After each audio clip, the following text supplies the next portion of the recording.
The Septuagint, with Apocrypha, is a collection of the best and most reliable Greek manuscripts reconstructed to approximate the original translation of the Old Testament from Hebrew to Greek. Book of SIRACH.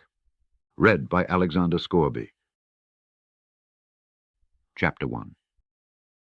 All wisdom comes from the Lord and is with him forever.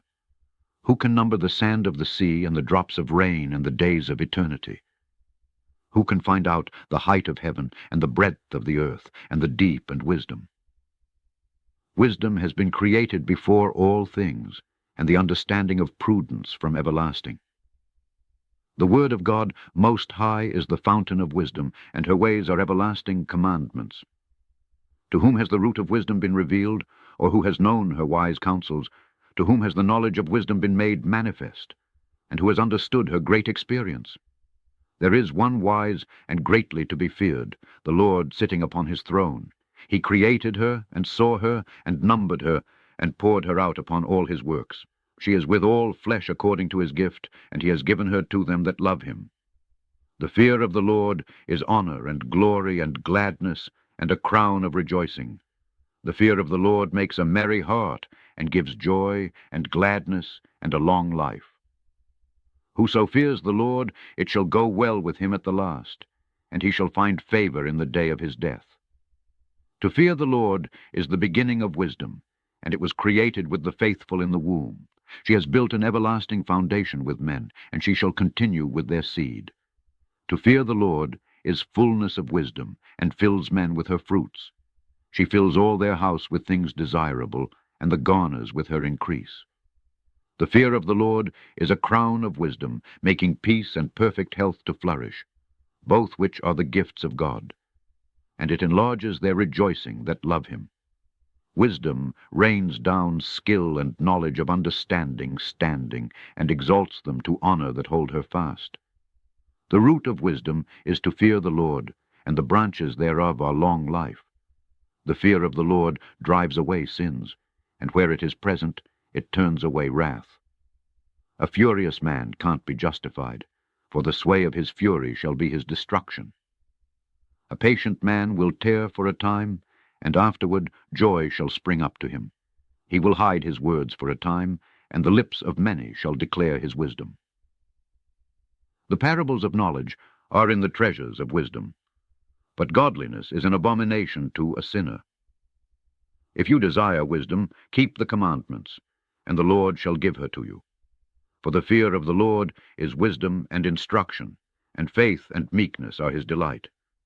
Distrust not the fear of the Lord when you are poor, and come not to him with a double heart. Be not an hypocrite in the sight of men, and take good heed what you speak. Exalt not yourself, lest you fall, and bring dishonor upon your soul. And so God discover your secrets, and cast you down in the midst of the congregation, because you came not in truth to the fear of the Lord, but your heart is full of deceit. Chapter 2. My son, if you come to serve the Lord, prepare your soul for temptation. Set your heart aright, and constantly endure, and make not haste in time of trouble. Cleave to him, and depart not away, that you may be increased at your last end. Whatsoever is brought upon you, take cheerfully, and be patient when you are changed to a low estate. For gold is tried in the fire, and acceptable men in the furnace of adversity. Believe in him, and he will help you. Order your way aright, and trust in him. You that fear the Lord, wait for his mercy, and go not aside lest you fall. You that fear the Lord, believe him, and your reward shall not fail. You that fear the Lord, hope for good, and for everlasting joy and mercy. Look at the generations of old, and see. Did ever any trust in the Lord, and was confounded? Or did any abide in his fear, and was forsaken? Or whom did he ever despise that called upon him? For the Lord is full of compassion and mercy, long-suffering and very pitiful, and forgives sins, and saves in time of affliction. Woe be to fearful hearts and faint hands, and the sinner that goes two ways. Woe to him that is faint-hearted, for he believes not, therefore shall he not be defended. Woe to you that have lost patience! And what will you do when the Lord shall visit you? They that fear the Lord will not disobey his word, and they that love him will keep his ways. They that fear the Lord will seek that which is well, pleasing to him, and they that love him shall be filled with the law. They that fear the Lord will prepare their hearts, and humble their souls in his sight, saying, We will fall into the hands of the Lord, and not into the hands of men, for as his majesty is, so is his mercy. Chapter 3. Hear me, your father, O children, and do thereafter, that you may be safe. For the Lord has given the father honor over the children, and has confirmed the authority of the mother over the sons. Whoso honors his father makes an atonement for his sins, and he that honors his mother is as one that lays up treasure. Whoso honors his father shall have joy of his own children, and when he makes his prayer he shall be heard. He that honors his father shall have a long life, and he that is obedient to the Lord shall be a comfort to his mother. He that fears the Lord will honor his father, and will do service to his parents as to his masters. Honor your father and mother both in word and deed, that a blessing may come upon you from them.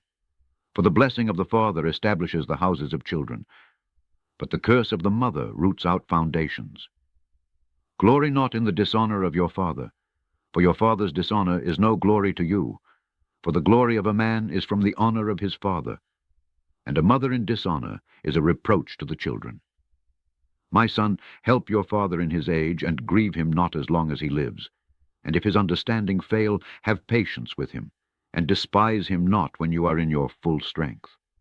For the relieving of your father shall not be forgotten, and instead of sins it shall be added to build you up. In the day of your affliction it shall be remembered. Your sins also shall melt away, as the ice in the fair warm weather. He that forsakes his father is as a blasphemer, and he that angers his mother is cursed of God. My son, go on with your business in meekness. So shall you be beloved of him that is approved. The greater you are, the more humble yourself, and you shall find favor before the Lord. Many are in high place and of renown, but mysteries are revealed to the meek. For the power of the Lord is great, and he is honored of the lowly. Seek not out things that are too hard for you, neither search the things that are above your strength. But what is commanded you, think thereupon with reverence, for it is not needful for you to see with your eyes the things that are in secret. Be not curious in unnecessary matters, for more things are showed to you than men understand. For many are deceived by their own vain opinion, and an evil suspicion has overthrown their judgment. Without eyes you shall lack light. Profess not the knowledge, therefore, that you have not. A stubborn heart shall fare evil at the last, and he that loves danger shall perish therein. An obstinate heart shall be laden with sorrows, and the wicked man shall heap sin upon sin. In the punishment of the proud there is no remedy, for the plant of wickedness has taken root in him. The heart of the prudent will understand a parable, and an attentive ear is the desire of a wise man. Water will quench a flaming fire, and alms makes an atonement for sins. And he that requites good turns is mindful of that which may come hereafter, and when he falls he shall find a stay. Chapter 4. My son, defraud not the poor of his living, and make not the needy eyes to wait long. Make not an hungry soul sorrowful, neither provoke a man in his distress. Add not more trouble to an heart that is vexed, and defer not to give to him that is in need. Reject not the supplication of the afflicted, neither turn away your face from a poor man. Turn not away your eye from the needy, and give him none occasion to curse you. For if he curse you in the bitterness of his soul, his prayer shall be heard of him that made him. Get yourself the love of the congregation, and bow your head to a great man. Let it not grieve you to bow down your ear to the poor, and give him a friendly answer with meekness. Deliver him that suffers wrong from the hand of the oppressor, and be not faint-hearted when you sit in judgment. Be as a father to the fatherless, and instead of an husband to their mother. So shall you be as the Son of the Most High, and he shall love you more than your mother does. Wisdom exalts her children, and lays hold of them that seek her. He that loves her loves life, and they that seek to her early shall be filled with joy. He that holds her fast shall inherit glory, and wherever she enters, the Lord will bless. They that serve her shall minister to the Holy One, and them that love her the Lord does love. Whoso gives ear to her shall judge the nations, and he that attends to her shall dwell securely. If a man commit himself to her, he shall inherit her, and his generation shall hold her in possession. For at the first she will walk with him by crooked ways, and bring fear and dread upon him, and torment him with her discipline, until she may trust his soul, and try him by her laws. Then will she return the straight way to him, and comfort him, and show him her secrets. But if he go wrong, she will forsake him, and give him over to his own ruin. Observe the opportunity, and beware of evil, and be not ashamed when it concerns your soul. For there is a shame that brings sin, and there is a shame which is glory and grace. Accept no person against your soul, and let not the reverence of any man cause you to fall. And refrain not to speak when there is occasion to do good, and hide not your wisdom in her beauty, for by speech wisdom shall be known, and learning by the word of the tongue. In no wise speak against the truth, but be abashed of the error of your ignorance. Be not ashamed to confess your sins, and force not the course of the river. Make not yourself an underling to a foolish man, neither accept the person of the mighty. Strive for the truth to death, and the Lord shall fight for you. Be not hasty in your tongue, and in your deeds slack and remiss. Be not as a lion in your house, nor frantic among your servants. Let not your hand be stretched out to receive, and shut when you should repay. Chapter 5. Set your heart upon your goods, and say not, I have enough for my life. Follow not your own mind and your strength to walk in the ways of your heart. And say not, who shall control me for my works? For the Lord will surely revenge your pride. Say not, I have sinned, and what harm has happened to me? For the Lord is long-suffering, he will in no wise let you go. Concerning propitiation, be not without fear to add sin to sin, and say not his mercy is great, he will be pacified for the multitude of my sins.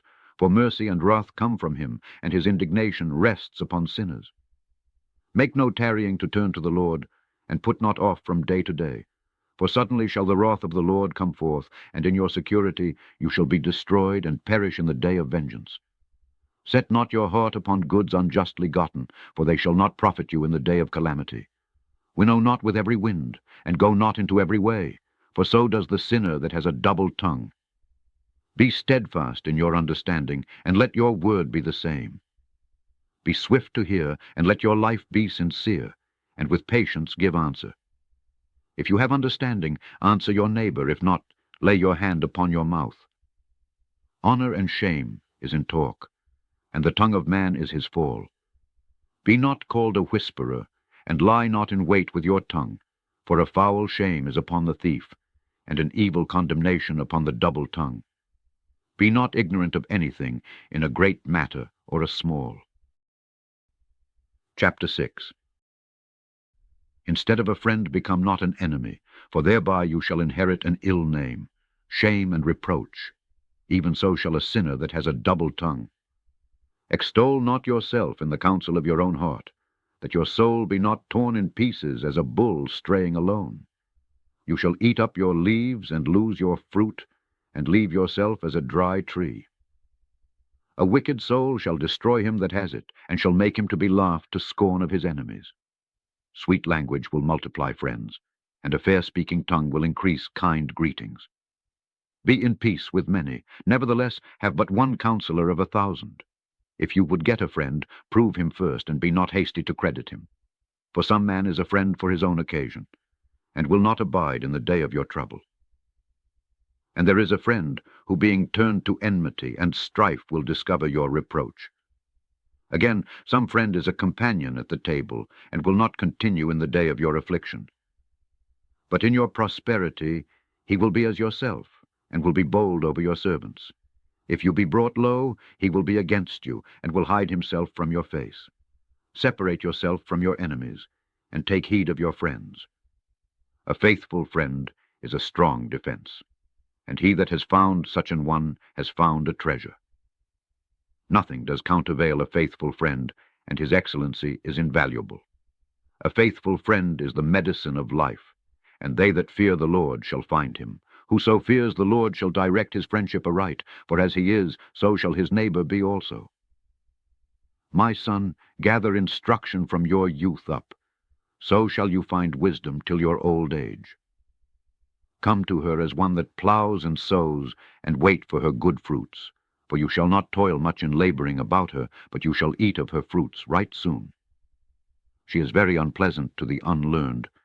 He that is without understanding will not remain with her. She will lie upon him as a mighty stone of trial, and he will cast her from him ere it be long. For wisdom is according to her name, and she is not manifest to many.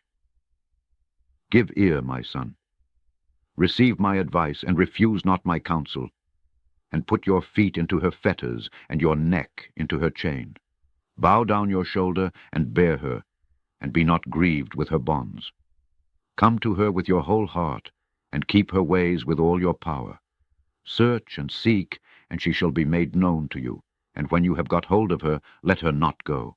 For at the last you shall find her rest, and that shall be turned to your joy. Then shall her fetters be a strong defense for you, and her chains a robe of glory. For there is a golden ornament upon her, and her bands are purple lace. You shall put her on as a robe of honor, and shall put her about you as a crown of joy. My son, if you will, you shall be taught. And if you will apply your mind, you shall be prudent. If you love to hear, you shall receive understanding. And if you bow your ear, you shall be wise. Stand in the multitude of the elders, and cleave to him that is wise. Be willing to hear every godly discourse, and let not the parables of understanding escape you. And if you see a man of understanding, get you betimes to him, and let your foot wear the steps of his door. Let your mind be upon the ordinances of the Lord, and meditate continually in his commandments. He shall establish your heart, and give you wisdom at your own's desire. Chapter 7. Do no evil, so shall no harm come to you. Depart from the unjust, and iniquity shall turn away from you. My son, sow not upon the furrows of unrighteousness, and you shall not reap them sevenfold. Seek not of the Lord preeminence, neither of the king the seat of honor. Justify not yourself before the Lord, and boast not of your wisdom before the king. Seek not to be judge, being not able to take away iniquity, lest at any time you fear the person of the mighty, and stumbling block in the way of your uprightness. Offend not against the multitude of a city, and then you shall not cast yourself down among the people. Bind not one sin upon another, for in one you shall not be unpunished. Say not, God will look upon the multitude of my oblations, and when I offer to the Most High God, he will accept it. Be not faint-hearted when you make your prayer, and neglect not to give alms. Laugh no man to scorn in the bitterness of his soul, for there is one which humbles and exalts. Devise not a lie against your brother, neither do the like to your friend. Use not to make any manner of lie, for the custom thereof is not good. Use not many words in a multitude of elders, and make not much babbling when you pray. Hate not laborious work, neither husbandry, which the Most High has ordained. Number not yourself among the multitude of sinners, but remember that wrath will not wait long. Humble yourself greatly, for the vengeance of the ungodly is fire and worms. Change not a friend for any good by no means, neither a faithful brother for the gold of Ophir. Forgo not a wise and good woman, for her grace is above gold. Whereas your servant works truly, entreat him not evil, nor the hireling that gives himself wholly for you. Let your soul love a good servant, and defraud him not of liberty. Have you cattle? Have an eye to them, and if they be for your profit, keep them with you. Have you children? Instruct them, and bow down their neck from their youth. Have you daughters? Have a care of their body, and show not yourself cheerful toward them. Marry your daughter, and so shall you have performed a weighty matter, but give her to a man of understanding. Have you a wife after your mind? Forsake her not, but give not yourself over to a light woman. Honor your father with your whole heart, and forget not the sorrows of your mother. Remember that you were begotten of them. And how can you recompense them the things that they have done for you? Fear the Lord with all your soul, and reverence his priests. Love him that made you with all your strength, and forsake not his ministers. Fear the Lord, and honor the priest, and give him his portion, as it is commanded you. the first fruits, and the trespass offering, and the gift of the shoulders, and the sacrifice of sanctification, and the first fruits of the holy things. And stretch your hand to the poor, that your blessing may be perfected. A gift has grace in the sight of every man living, and for the dead detain it not. Fail not to be with them that weep, and mourn with them that mourn. Be not slow to visit the sick, fur that shall make you to be beloved. Whatsoever you take in hand, remember the end, and you shall never do amiss. Chapter 8. Strive not with a mighty man, lest you fall into his hands. Be not at variance with a rich man, lest he overweigh you, for gold has destroyed many, and perverted the hearts of kings. Strive not with a man that is full of tongue, and heap not wood upon his fire. Jest not with a rude man, lest your ancestors be disgraced. Reproach not a man that turns from sin, but remember that we are all worthy of punishment. Dishonor not a man in his old age, for even some of us wax old. Rejoice not over your greatest enemy being dead, but remember that we die all. Despise not the discourse of the wise, but acquaint yourself with their proverbs. For of them you shall learn instruction, and how to serve great men with ease. Miss not the discourse of the elders, for they also learned of their fathers. And of them you shall learn understanding, and to give answer as need requires. Kindle not the coals of a sinner, lest you be burnt with the flame of his fire. Rise not up in anger at the presence of an injurious person, lest he lie in wait to entrap you in your words. Lend not to him that is mightier than yourself. For if you lend him, count it but lost. Be not surety above your power, for if you be surety, take care to pay it. Go not to law with a judge, for they will judge for him according to his honor.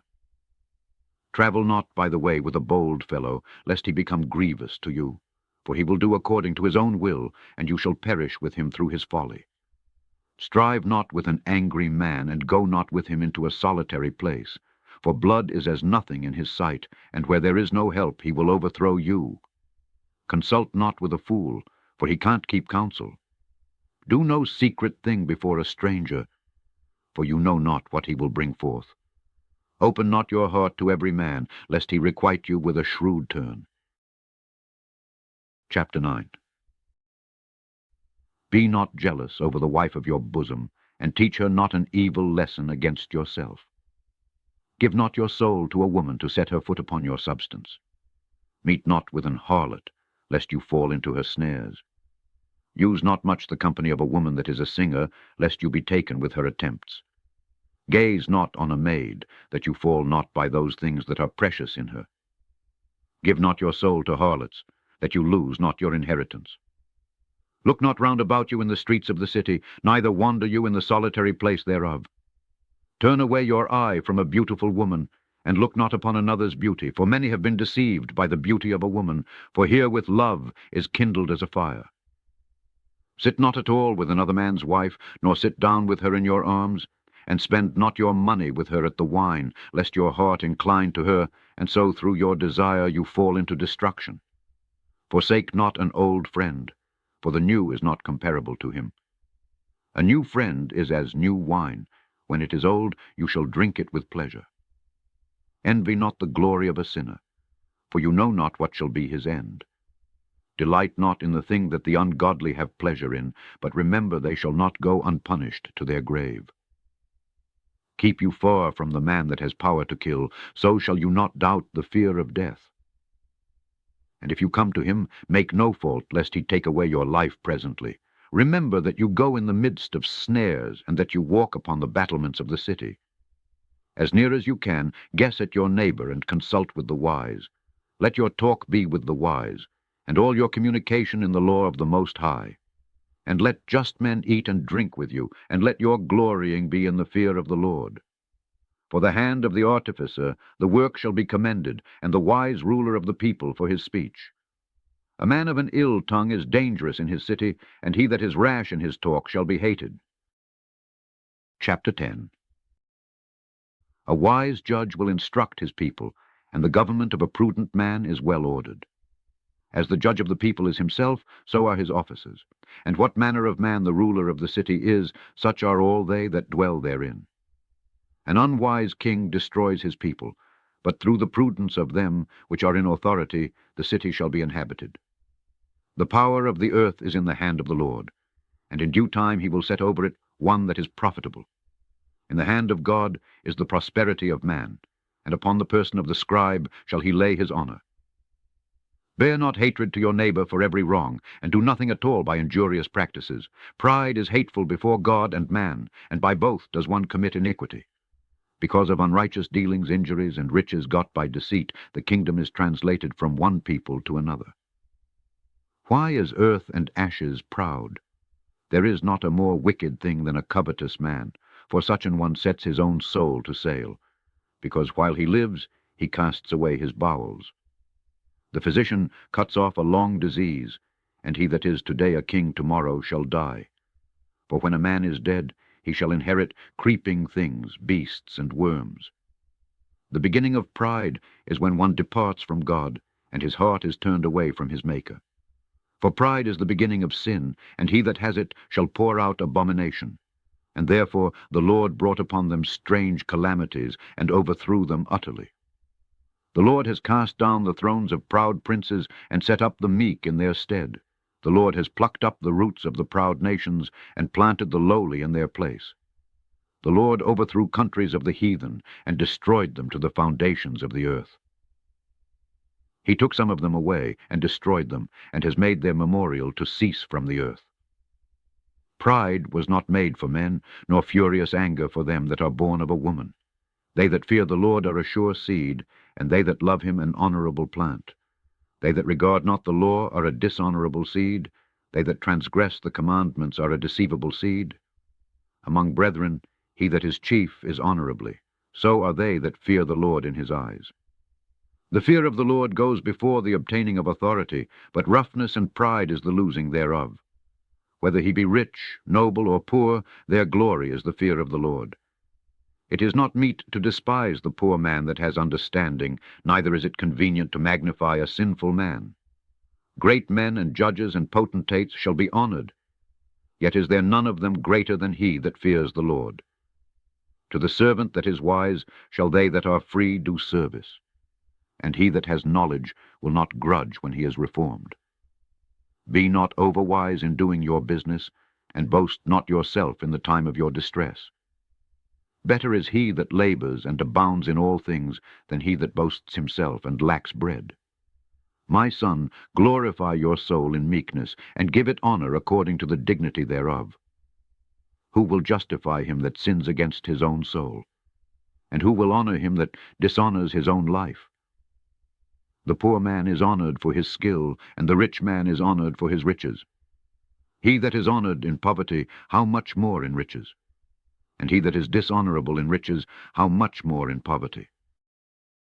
Chapter 11. Wisdom lifts up the head of him that is of low degree, and makes him to sit among great men. Commend not a man for his beauty, neither abhor a man for his outward appearance. The bee is little among such as fly, but her fruit is the chief of sweet things. Boast not of your clothing and raiment, and exalt not yourself in the day of honor, for the works of the Lord are wonderful, and his works among men are hidden. Many kings have sat down upon the ground, and one that was never thought of has worn the crown. Many mighty men have been greatly disgraced, and the honorable delivered into other men's hands. Blame not before you have examined the truth. Understand first, and then rebuke. Answer not before you have heard the cause, neither interrupt men in the midst of their talk. Strive not in a matter that concerns you not, and sit not in judgment with sinners. My son, meddle not with many matters, for if you meddle much, you shall not be innocent, and if you follow after, you shall not obtain, neither shall you escape by fleeing. There is one that labors, and takes pains, and makes haste, and is so much the more behind. Again, there is another that is slow, and has need of help, lacking ability, and full of poverty. Yet the eye of the Lord looked upon him for good, and set him up from his low estate, and lifted up his head from misery. So that many that saw from him is peace over all the prosperity and adversity, life and death, poverty and riches come of the Lord. Wisdom, knowledge, and understanding of the law are of the Lord. Love and the way of good works are from him. Error and darkness had their beginning together with sinners, and evil shall wax old with them that glory therein. The gift of the Lord remains with the ungodly, and his favor brings prosperity forever. There is that waxes rich by his wariness and pinching, and this is the portion of his reward. Whereas he says, I have found rest, and now will eat continually of my goods. And yet he knows not what time shall come upon him, and that he must leave those things to others and die. Be steadfast in your covenant, and be conversant therein, and wax old in your work. Marvel not at the works of sinners, but trust in the Lord, and abide in your labor. For it is an easy thing in the sight of the Lord on the sudden to make a poor man rich. The blessing of the Lord is in the reward of the godly, and suddenly he makes his blessing flourish. Say not, what profit is there of my service? And what good things shall I have hereafter? Again, say not, I have enough, and possess many things, and what evil shall I have hereafter?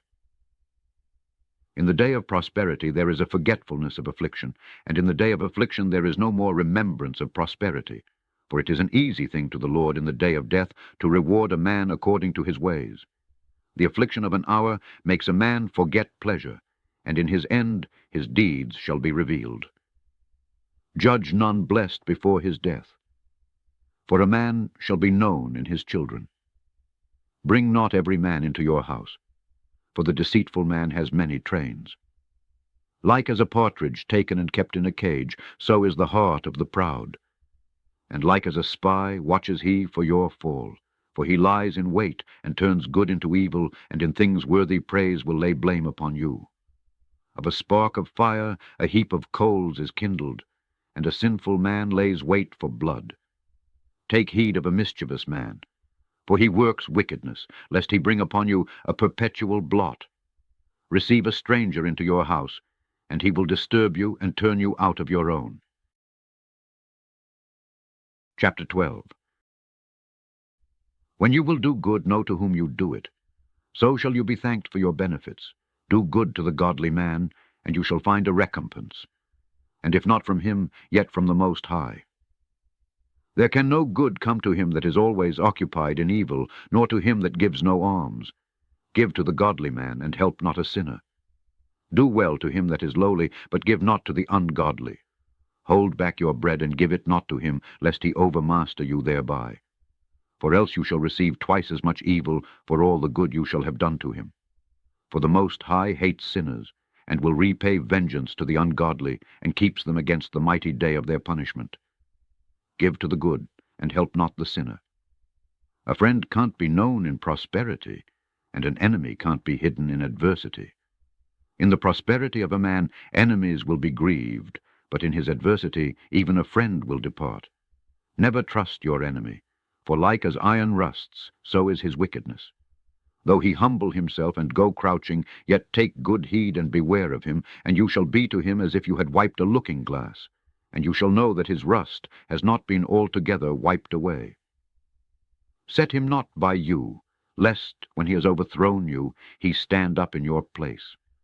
Neither let him sit at your right hand, lest he seek to take your seat, and you at the last remember my words, and be pricked therewith.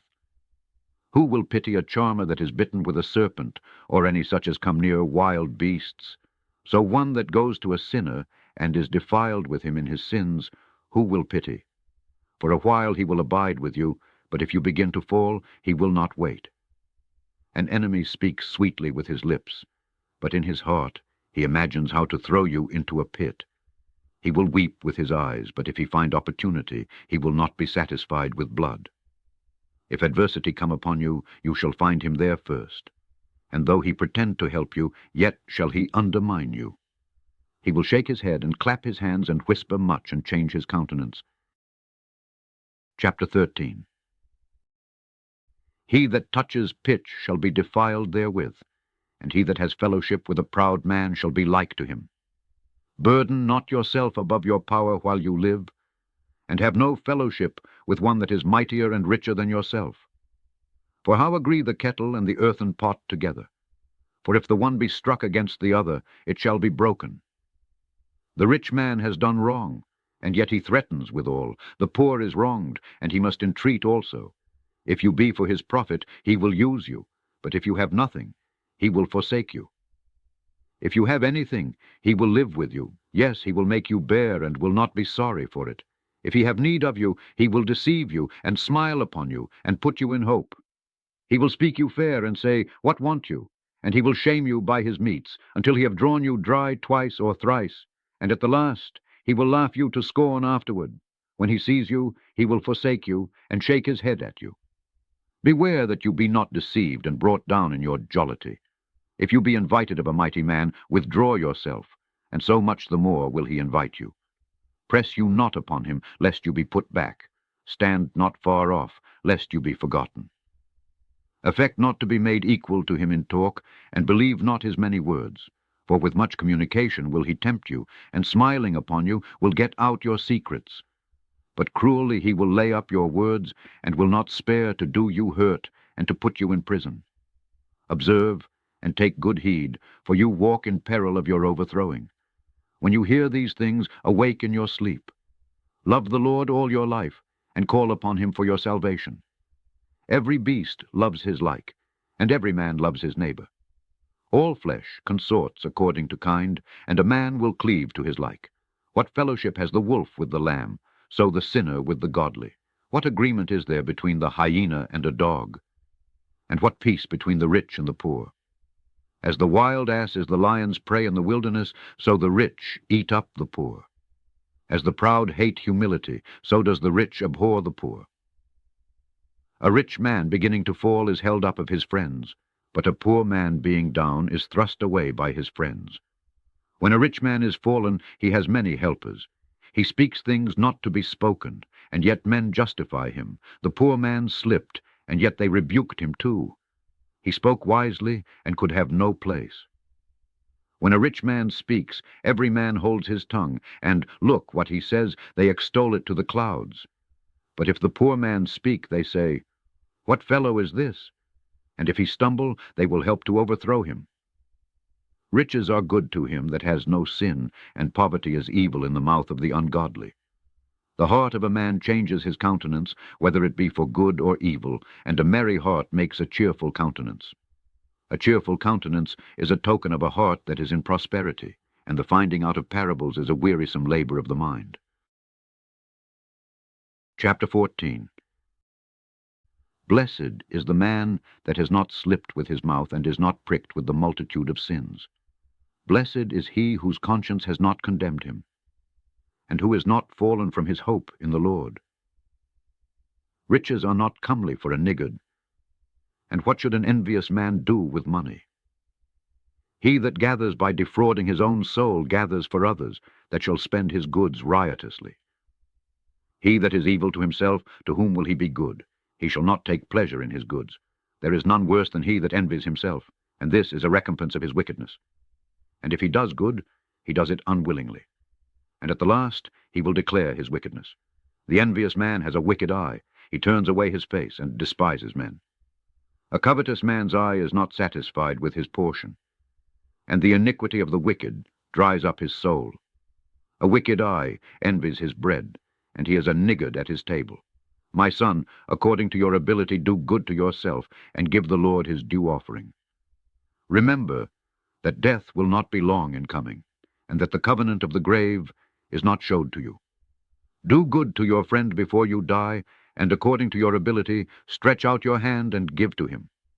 Defraud not yourself of the good day, and let not the part of a good desire overpass you. Shall you not leave your travails to another, and your labors to be divided by lot? Give and take, and sanctify your soul, for there is no seeking of dainties in the grave. All flesh waxes old as a garment, for the covenant from the beginning is, You shall die the death. As of the green leaves on a thick tree, some fall and some grow, so is the generation of flesh and blood. One comes to an end, and another is born.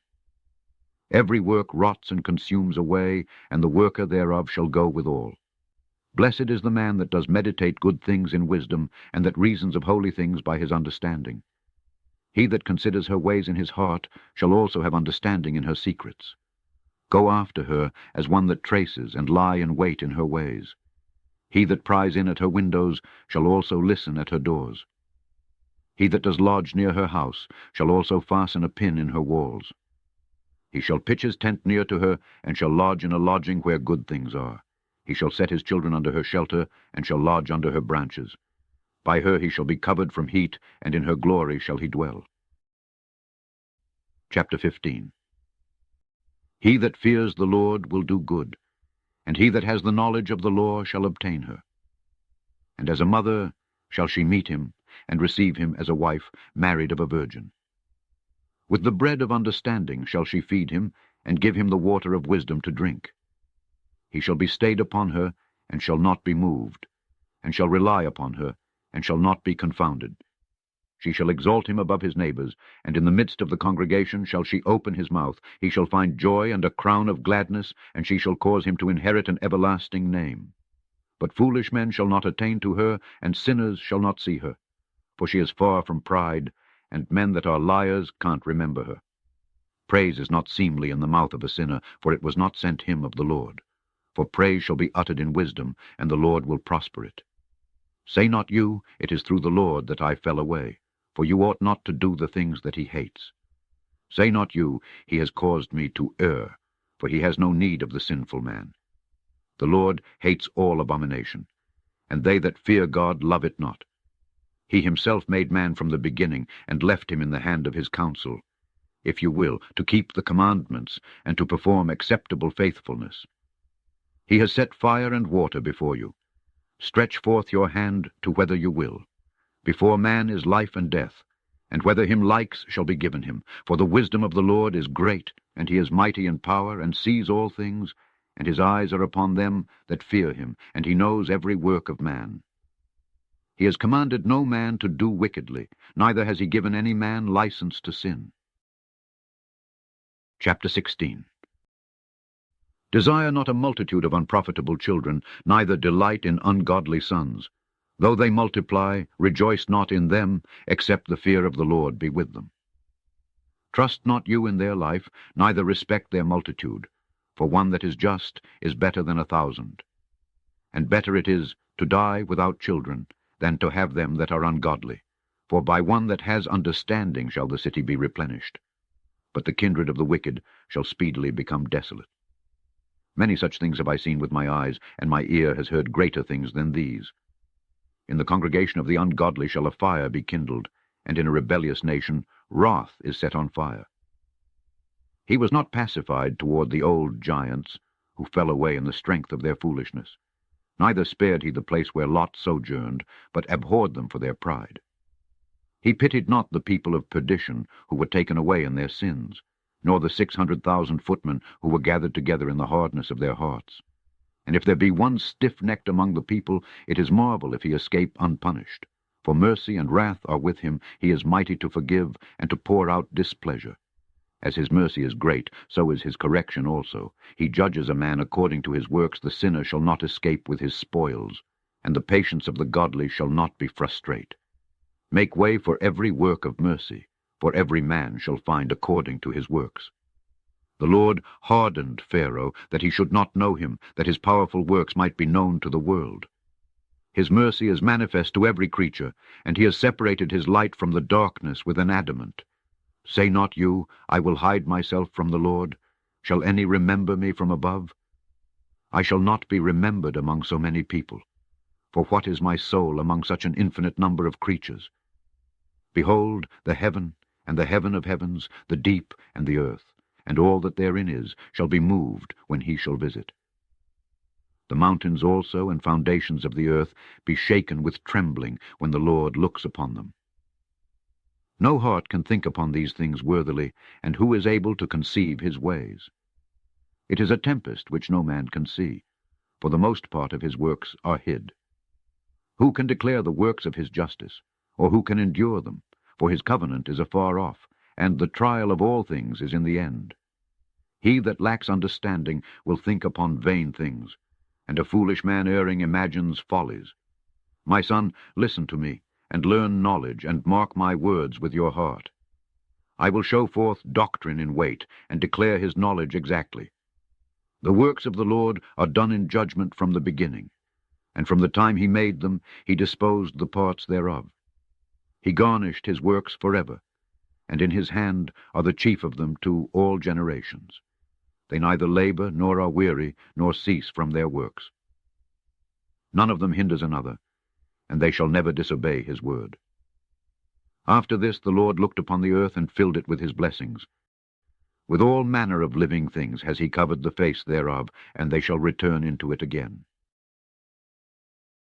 Chapter 17. The Lord created man of the earth and turned him into it again. He gave them few days and a short time, and power also over the things therein. He endued them with strength by themselves, and made them according to his image, and put the fear of man upon all flesh, and gave him dominion over beasts and fowls. They received the use of the 5 operations of the Lord, and in the 6th place he imparted them understanding, and in the 7th speech an interpreter of the cogitations thereof. Counsel, and a tongue, and eyes, ears, and a heart, gave he them to understand. Withal he filled them with the knowledge of understanding, and showed them good and evil. He set his eye upon their hearts, that he might show them the greatness of his works. He gave them to glory in his marvelous acts forever, that they might declare his works with understanding, and the elect shall praise his holy name. Beside this he gave them knowledge, and the law of life for an heritage. He made an everlasting covenant with them, and showed them his judgments. Their eyes saw the majesty of his glory, and their ears heard his glorious voice. And he said to them, Beware of all unrighteousness, and he gave every man commandment concerning his neighbor. Their ways are ever before him, and shall not be hid from his eyes. Every man from his youth is given to evil, neither could they make to themselves fleshy hearts for stony, for in the division of the nations of the whole earth he set a ruler over every people. But Israel is the Lord's portion, whom, being his firstborn, he nourishes with discipline, and giving him the light of his love, does not forsake him. Therefore all their works are as the sun before him, and his eyes are continually upon their ways. None of their unrighteous deeds are hid from him, but all their sins are before the Lord. But the Lord, being gracious and knowing his workmanship, neither left nor forsook them, but spared them. The alms of a man is as a signet with him, and he will keep the good deeds of man as the apple of the eye, and give repentance to his sons and daughters. Afterwards he will rise up and reward them, and render their recompense upon their heads. But to them that repent he granted them return, and comforted those that failed in patience. Return to the Lord, and forsake your sins. Make your prayer before his face, and offend less. Turn again to the Most High, and turn away from iniquity. For he will lead you out of darkness into the light of health, and hate you abomination vehemently. Who shall praise the Most High in the grave, instead of them which live and give thanks? Thanksgiving perishes from the dead, as from one that is not. The living and sound in heart shall praise the Lord. How great is the loving kindness of the Lord our God, and his compassion to such as turn to him in holiness. For all things can't be in men, because the Son of Man is not immortal. What is brighter than the sun? Yet the light thereof fails, and flesh and blood will imagine evil. He views the power of the height of heaven, and all men are but earth and ashes. Chapter 18. He that lives forever hath created all things in general. The Lord only is righteous, and there is none other but he, who governs the world with the palm of his hand, and all things obey his will, for he is the King of all, by his power dividing holy things among them from profane. To whom has he given power to declare his works? And who shall find out his noble acts? Who shall number the strength of his majesty? And who shall also tell out his mercies? As for the wondrous work of the Lord, there may nothing be taken from them, neither may anything be put to them, neither can the ground of them be found out. When a man has done, then he begins, and when he leaves off, then he shall be doubtful. What is man, and whereto serves he? What is his good, and what is his evil? The number of a man's days at the most are 100 years, as a drop of water to the sea, and a gravel stone in comparison of the sand. So are 1,000 years to the days of eternity. Therefore is God patient with them, and pours forth his mercy upon them. He saw and perceived their end to be evil, therefore he multiplied his compassion. The mercy of man is toward his neighbor, but the mercy of the Lord is upon all flesh. He reproves and nurtures, and teaches and brings again as a shepherd his flock. He has mercy on them that receive discipline and that diligently seek after his judgments. My son, blemish not your good deeds, neither use uncomfortable words when you give anything. Shall not the dew assuage the heat? So is a word better than a gift. Behold, is not a word better than a gift? But both are with a gracious man. A fool will upbraid churlishly, and a gift of the envious consumes the eyes. Learn before you speak, and use physic, or ever you be sick. Before judgment examine yourself, and in the day of visitation you shall find mercy. Humble yourself before you be sick, and in the time of sins show repentance. Let nothing hinder you to pay your vow in due time, and defer not until death to be justified. Before you pray, prepare yourself, and be not as one that tempts the Lord. Think upon the wrath that shall be at the end, and the time of vengeance, when he shall turn away his face.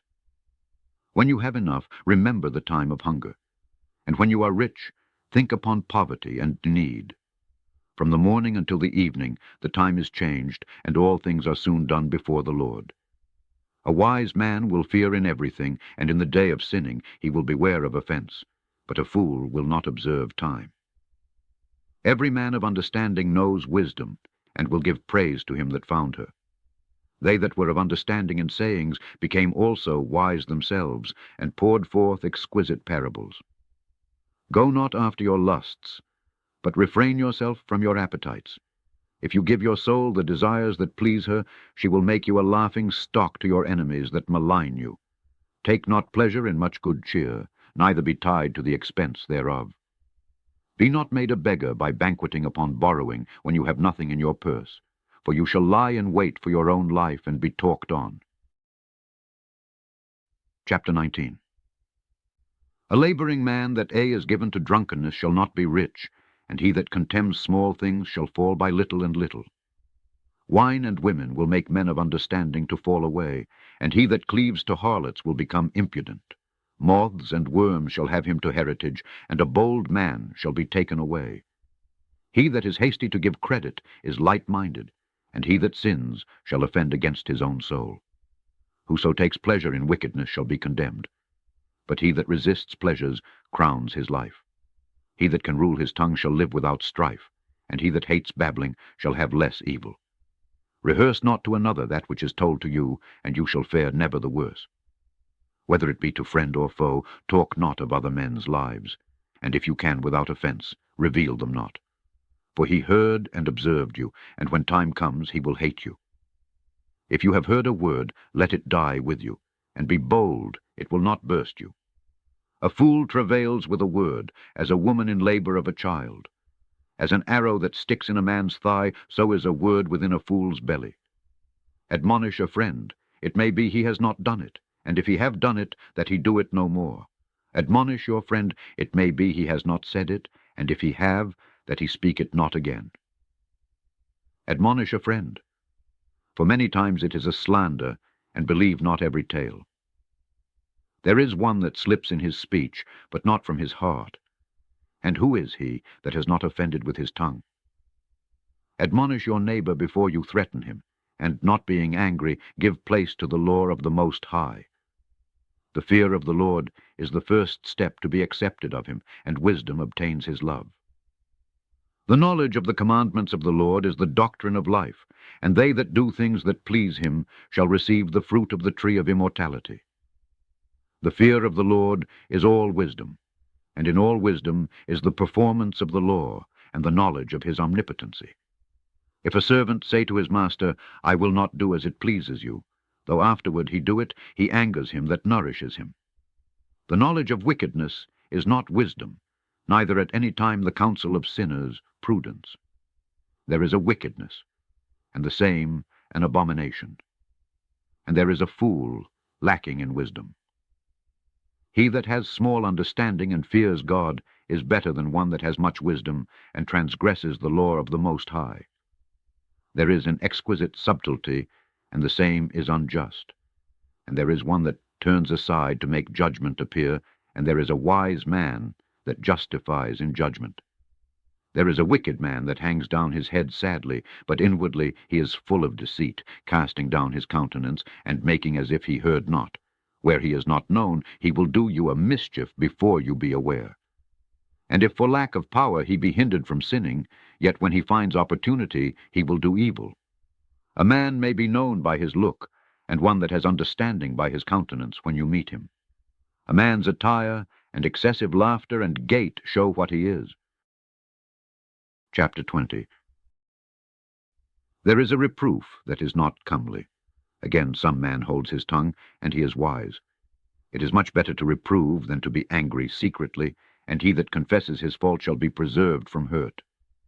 How good is it, when you are reproved, to show repentance? For so shall you escape wilful sin. As is the lust of an eunuch to deflower a virgin, so is he that executes judgment with violence. There is one that keeps silence, and is found wise, and another by much babbling becomes hateful. Some man holds his tongue, because he has not to answer, and some keeps silence, knowing his time. A wise man will hold his tongue till he see opportunity, but a babbler and a fool will regard no time. He that uses many words shall be abhorred, and he that takes to himself authority therein shall be hated. There is a sinner that has good success in evil things, and there is a gain that turns to loss. There is a gift that shall not profit you, and there is a gift whose recompense is double. There is an abasement because of glory, and there is that lifts up his head from a low estate. There is that buys much for a little, and repays it sevenfold. A wise man by his words makes him beloved, but the graces of fools shall be poured out. The gift of a fool shall do you no good when you have it, neither yet of the envious for his necessity, for he looks to receive many things for one. He gives little and upbraids much. He opens his mouth like a crier. Today he lends, and tomorrow will he ask it again. Such an one is to be hated of God and man. The fool says, I have no friends, I have no thank for all my good deeds, and they that eat my bread speak evil of me. How often, and of how many shall he be laughed to scorn? For he knows not aright what it is to have, and it is all one to him as if he had it not. To slip upon a pavement is better than to slip with the tongue, so the fall of the wicked shall come speedily. An unseasonable tale will always be in the mouth of the unwise. A wise sentence shall be rejected when it comes out of a fool's mouth, for he will not speak it in due season. There is that is hindered from sinning through lack, and when he takes rest, he shall not be troubled. There is that destroys his own soul through bashfulness, and by accepting of persons overthrows himself. There is that for bashfulness promises to his friend, and makes him his enemy for nothing. A lie is a foul blot in a man, yet it is continually in the mouth of the untaught. A thief is better than a man that is accustomed to lie, but they both shall have destruction to heritage. The disposition of a liar is dishonorable, and his shame is ever with him. A wise man shall promote himself to honor with his words, and he that has understanding will please great men. He that tills his land shall increase his heap, and he that pleases great men shall get pardon for iniquity. Presents and gifts blind the eyes of the wise, and stop up his mouth that he can't reprove. Wisdom that is hid, and treasure that is hoarded up, what profit is in them both? Better is he that hides his folly than a man that hides his wisdom. Necessary patience in seeking the Lord is better than he that leads his life without a guide. Chapter 21. My son, have you sinned? Do so no more, but ask pardon for your former sins. Flee from sin as from the face of a serpent, for if you come too near it, it will bite you. The teeth thereof are as the teeth of a lion, slaying the souls of men. All iniquity is as a two-edged sword, the wounds whereof can't be healed. To terrify and do wrong will waste riches. Thus the house of proud men shall be made desolate. A prayer out of a poor man's mouth reaches to the ears of God, and his judgment comes speedily. He that hates to be reproved is in the way of sinners, but he that fears the Lord will repent from his heart. An eloquent man is known far and near, but a man of understanding knows when he slips. He that builds his house with other men's money is like one that gathers himself stones for the tomb of his burial.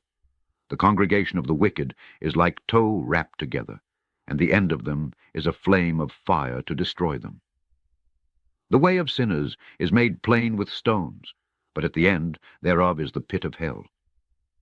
He that keeps the law of the Lord gets the understanding thereof, and the perfection of the fear of the Lord is wisdom. He that is not wise will not be taught, but there is a wisdom which multiplies bitterness. The knowledge of a wise man shall abound like a flood, and his counsel is like a pure fountain of life. The inner parts of a fool are like a broken vessel, and he will hold no knowledge as long as he lives. If a skillful man hear a wise word, he will commend it and add to it. But as soon as one of no understanding hears it, it displeases him, and he casts it behind his back. The talking of a fool is like a burden in the way, but grace shall be found in the lips of the wise. They inquire at the mouth of the wise man in the congregation, and they shall ponder his words in their heart. As is a house that is destroyed, so is wisdom to a fool, and the knowledge of the unwise is as talk without sense. Doctrine to fools is as fetters on the feet, and like manacles on the right hand. A fool lifts up his voice with laughter, but a wise man does scarce smile a little. Learning is to a wise man as an ornament of gold, and like a bracelet upon his right arm. A foolish man's foot is soon in his neighbor's house, but a man of experience is ashamed of him. A fool will peep in at the door into the house, but he that is well nurtured will stand without. It is the rudeness of a man to listen at the door, but a wise man will be grieved with the disgrace. The lips of talkers will be telling such things as pertain not to them, but the words of such as have understanding are weighed in the balance. The heart of fools is in their mouth, but the mouth of the wise is in their heart. When the ungodly curses Satan, he curses his own soul.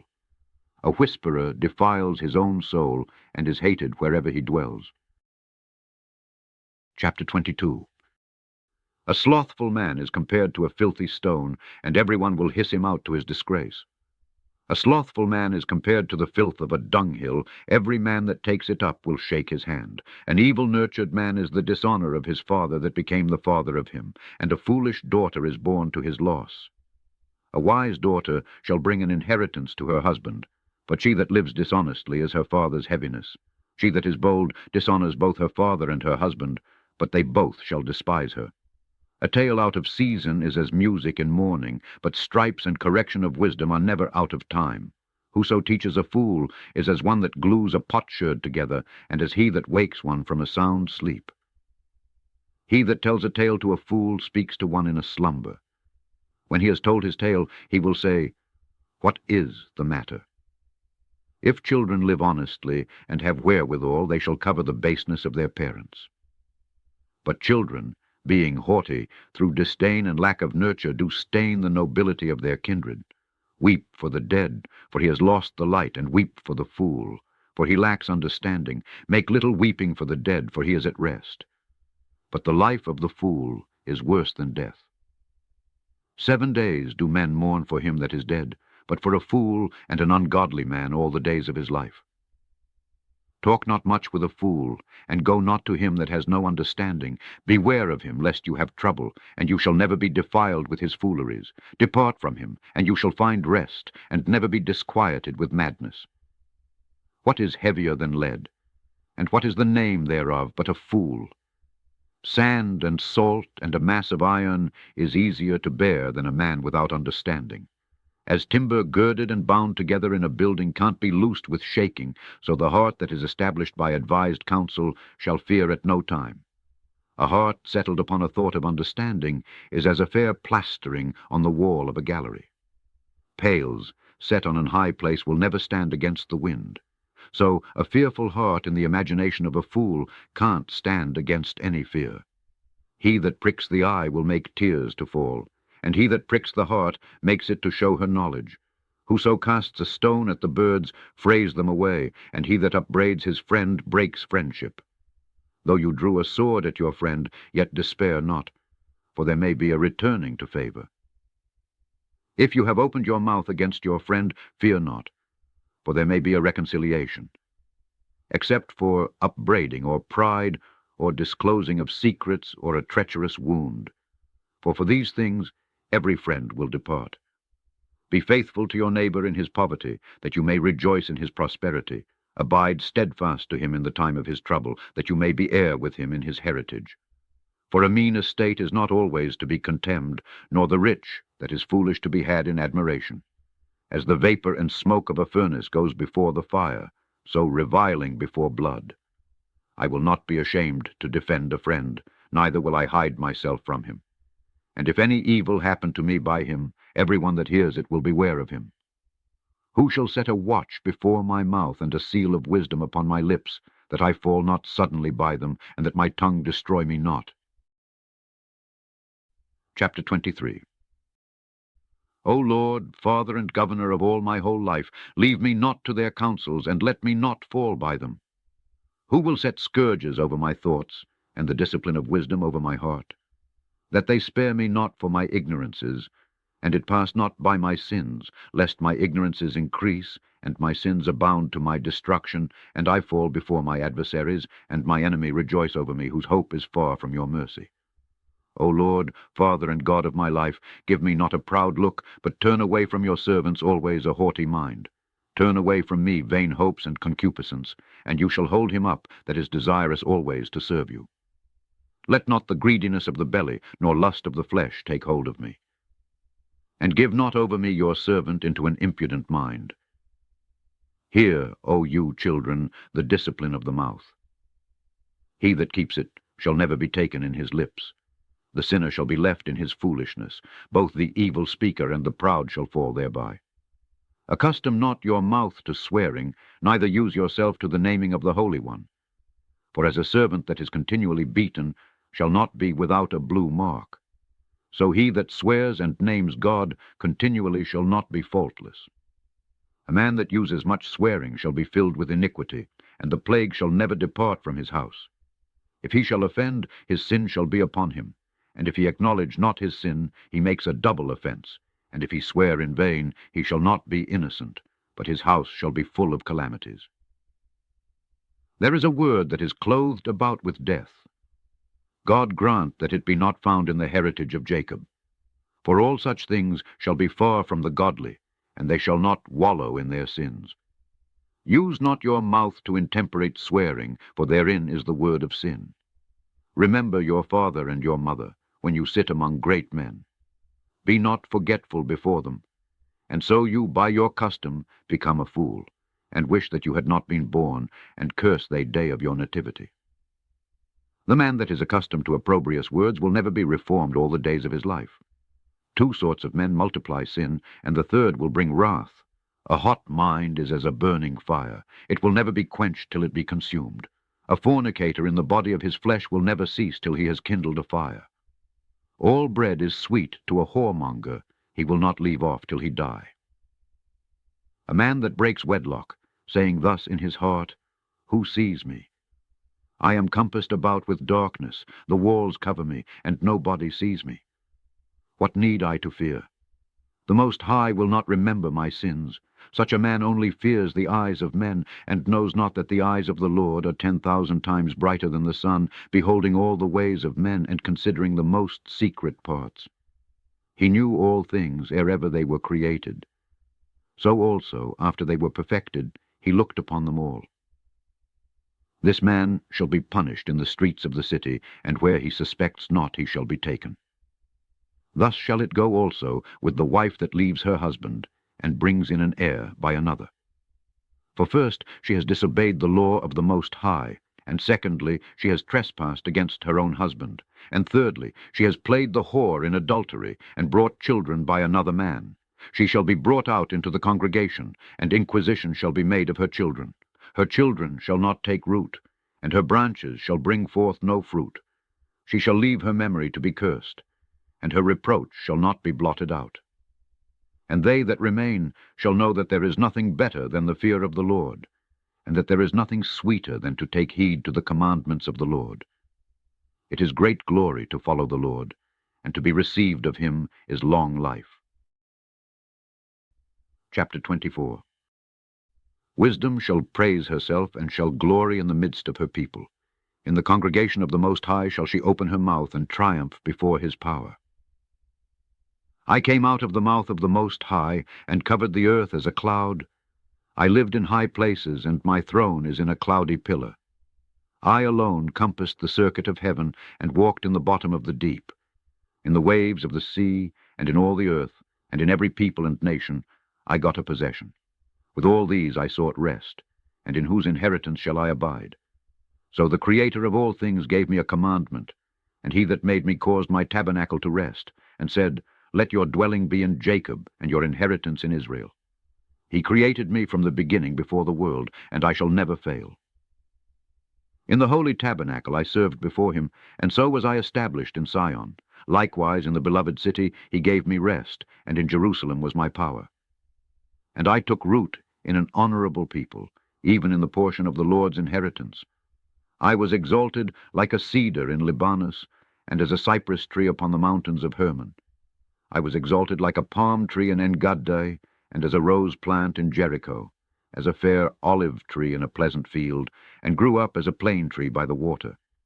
I gave a sweet smell like cinnamon and aspalathus, and I yielded a pleasant odor like the best myrrh, as galbanum and onyx and sweet storax, and as the fume of frankincense in the tabernacle. As the turpentine tree I stretched out my branches, and my branches are the branches of honor and grace. As the vine brought I forth pleasant savor, and my flowers are the fruit of honor and riches. I am the mother of fair love, and fear, and knowledge, and holy hope. I therefore, being eternal, am given to all my children which are named of him. Come to me, all you that be desirous of me, and fill yourselves with my fruits. For my memorial is sweeter than honey, and my inheritance than the honeycomb. They that eat me shall yet be hungry, and they that drink me shall yet be thirsty. He that obeys me shall never be confounded, and they that work by me shall not do amiss. All these things are the book of the covenant of the Most High God, even the law which Moses commanded for an heritage to the congregations of Jacob. Faint not to be strong in the Lord, that he may confirm you, cleave to him. For the Lord Almighty is God alone, and beside him there is no other Savior. He fills all things with his wisdom, as Physon and as Tigris in the time of the new fruits. He makes the understanding to abound like Euphrates, and as Jordan in the time of the harvest. He makes the doctrine of knowledge appear as the light, and as Gion in the time of vintage. The first man knew her not perfectly, no more shall the last find her out. For her thoughts are more than the sea, and her counsels profounder than the great deep. I also came out as a brook from a river, and as a conduit into a garden. I said, I will water my best garden, and will water abundantly my garden bed. And behold, my brook became a river, and my river became a sea. I will yet make doctrine to shine as the morning, and will send forth her light afar off. I will yet pour out doctrine as prophecy, and leave it to all ages forever. Behold, that I have not labored for myself only, but for all them that seek wisdom. Chapter 25. In 3 things I was beautified, and stood up beautiful both before God and men, the unity of brethren, the love of neighbors, a man and a wife that agree together. 3 sorts of men my soul hates, and I am greatly offended at their life. A poor man that is proud, a rich man that is a liar, and an old adulterer that dotes. If you have gathered nothing in your youth, how can you find anything in your age? Oh, how comely a thing is judgment for gray hairs, and for ancient men to know counsel. Oh, how comely is the wisdom of old men, and understanding and counsel to men of honor. Much experience is the crown of old men, and the fear of God is their glory. There be 9 things which I have judged in my heart to be happy, and the 10th I will utter with my tongue. A man that has joy of his children, and he that lives to see the fall of his enemy. Well is him that dwells with a wife of understanding, and that has not slipped with his tongue, and that has not served a man more unworthy than himself. Well is him that has found prudence, and he that speaks in the ears of them that will hear. Oh, how great is he that finds wisdom, yet is there none above him that fears the Lord. But the love of the Lord passes all things for illumination. He that holds it, whereto shall he be likened? The fear of the Lord is the beginning of his love, and faith is the beginning of cleaving to him. Give me any plague but the plague of the heart, and any wickedness but the wickedness of a woman. and any affliction but the affliction from them that hate me, and any revenge but the revenge of enemies. There is no head above the head of a serpent, and there is no wrath above the wrath of an enemy. I had rather dwell with a lion and a dragon than to keep house with a wicked woman. The wickedness of a woman changes her face, and darkens her countenance like sackcloth. Her husband shall sit among his neighbors, and when he hears, it shall sigh bitterly. All wickedness is but little to the wickedness of a woman. Let the portion of a sinner fall upon her. As the climbing up a sandy way is to the feet of the aged, so is a wife full of words to a quiet man. Stumble not at the beauty of a woman, and desire her not for pleasure. A woman, if she maintain her husband, is full of anger, impudence, and much reproach. A wicked woman abates the courage, makes an heavy countenance and a wounded heart. A woman that will not comfort her husband in distress makes weak hands and feeble knees. Of the woman came the beginning of sin, and through her we all die.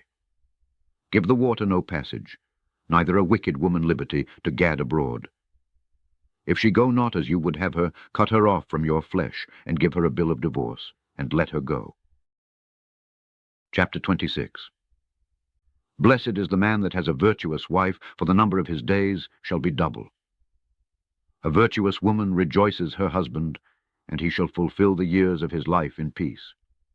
A good wife is a good portion, which shall be given in the portion of them that fear the Lord. Whether a man be rich or poor, if he have a good heart toward the Lord, he shall at all times rejoice with a cheerful countenance. There be 3 things that my heart fears, and for the 4th I was sore afraid, the slander of a city, the gathering together of an unruly multitude, and a false accusation. All these are worse than death. But a grief of heart and sorrow is a woman that is jealous over another woman, and a scourge of the tongue which communicates with all. An evil wife is a yoke shaken to and fro. He that has hold of her is as though he held a scorpion. A drunken woman and a gadder abroad causes great anger, and she will not cover her own shame. The whoredom of a woman may be known in her haughty looks and eyelids. If your daughter be shameless, keep her in straitly, lest she abuse herself through overmuch liberty. Watch over an impudent eye, and marvel not if she trespass against you. She will open her mouth, as a thirsty traveler when he has found a fountain, and drink of every water near her.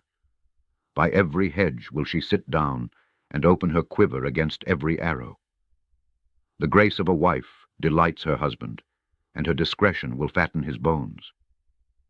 A silent and loving woman is a gift of the Lord, and there is nothing so much worth as a mind well instructed.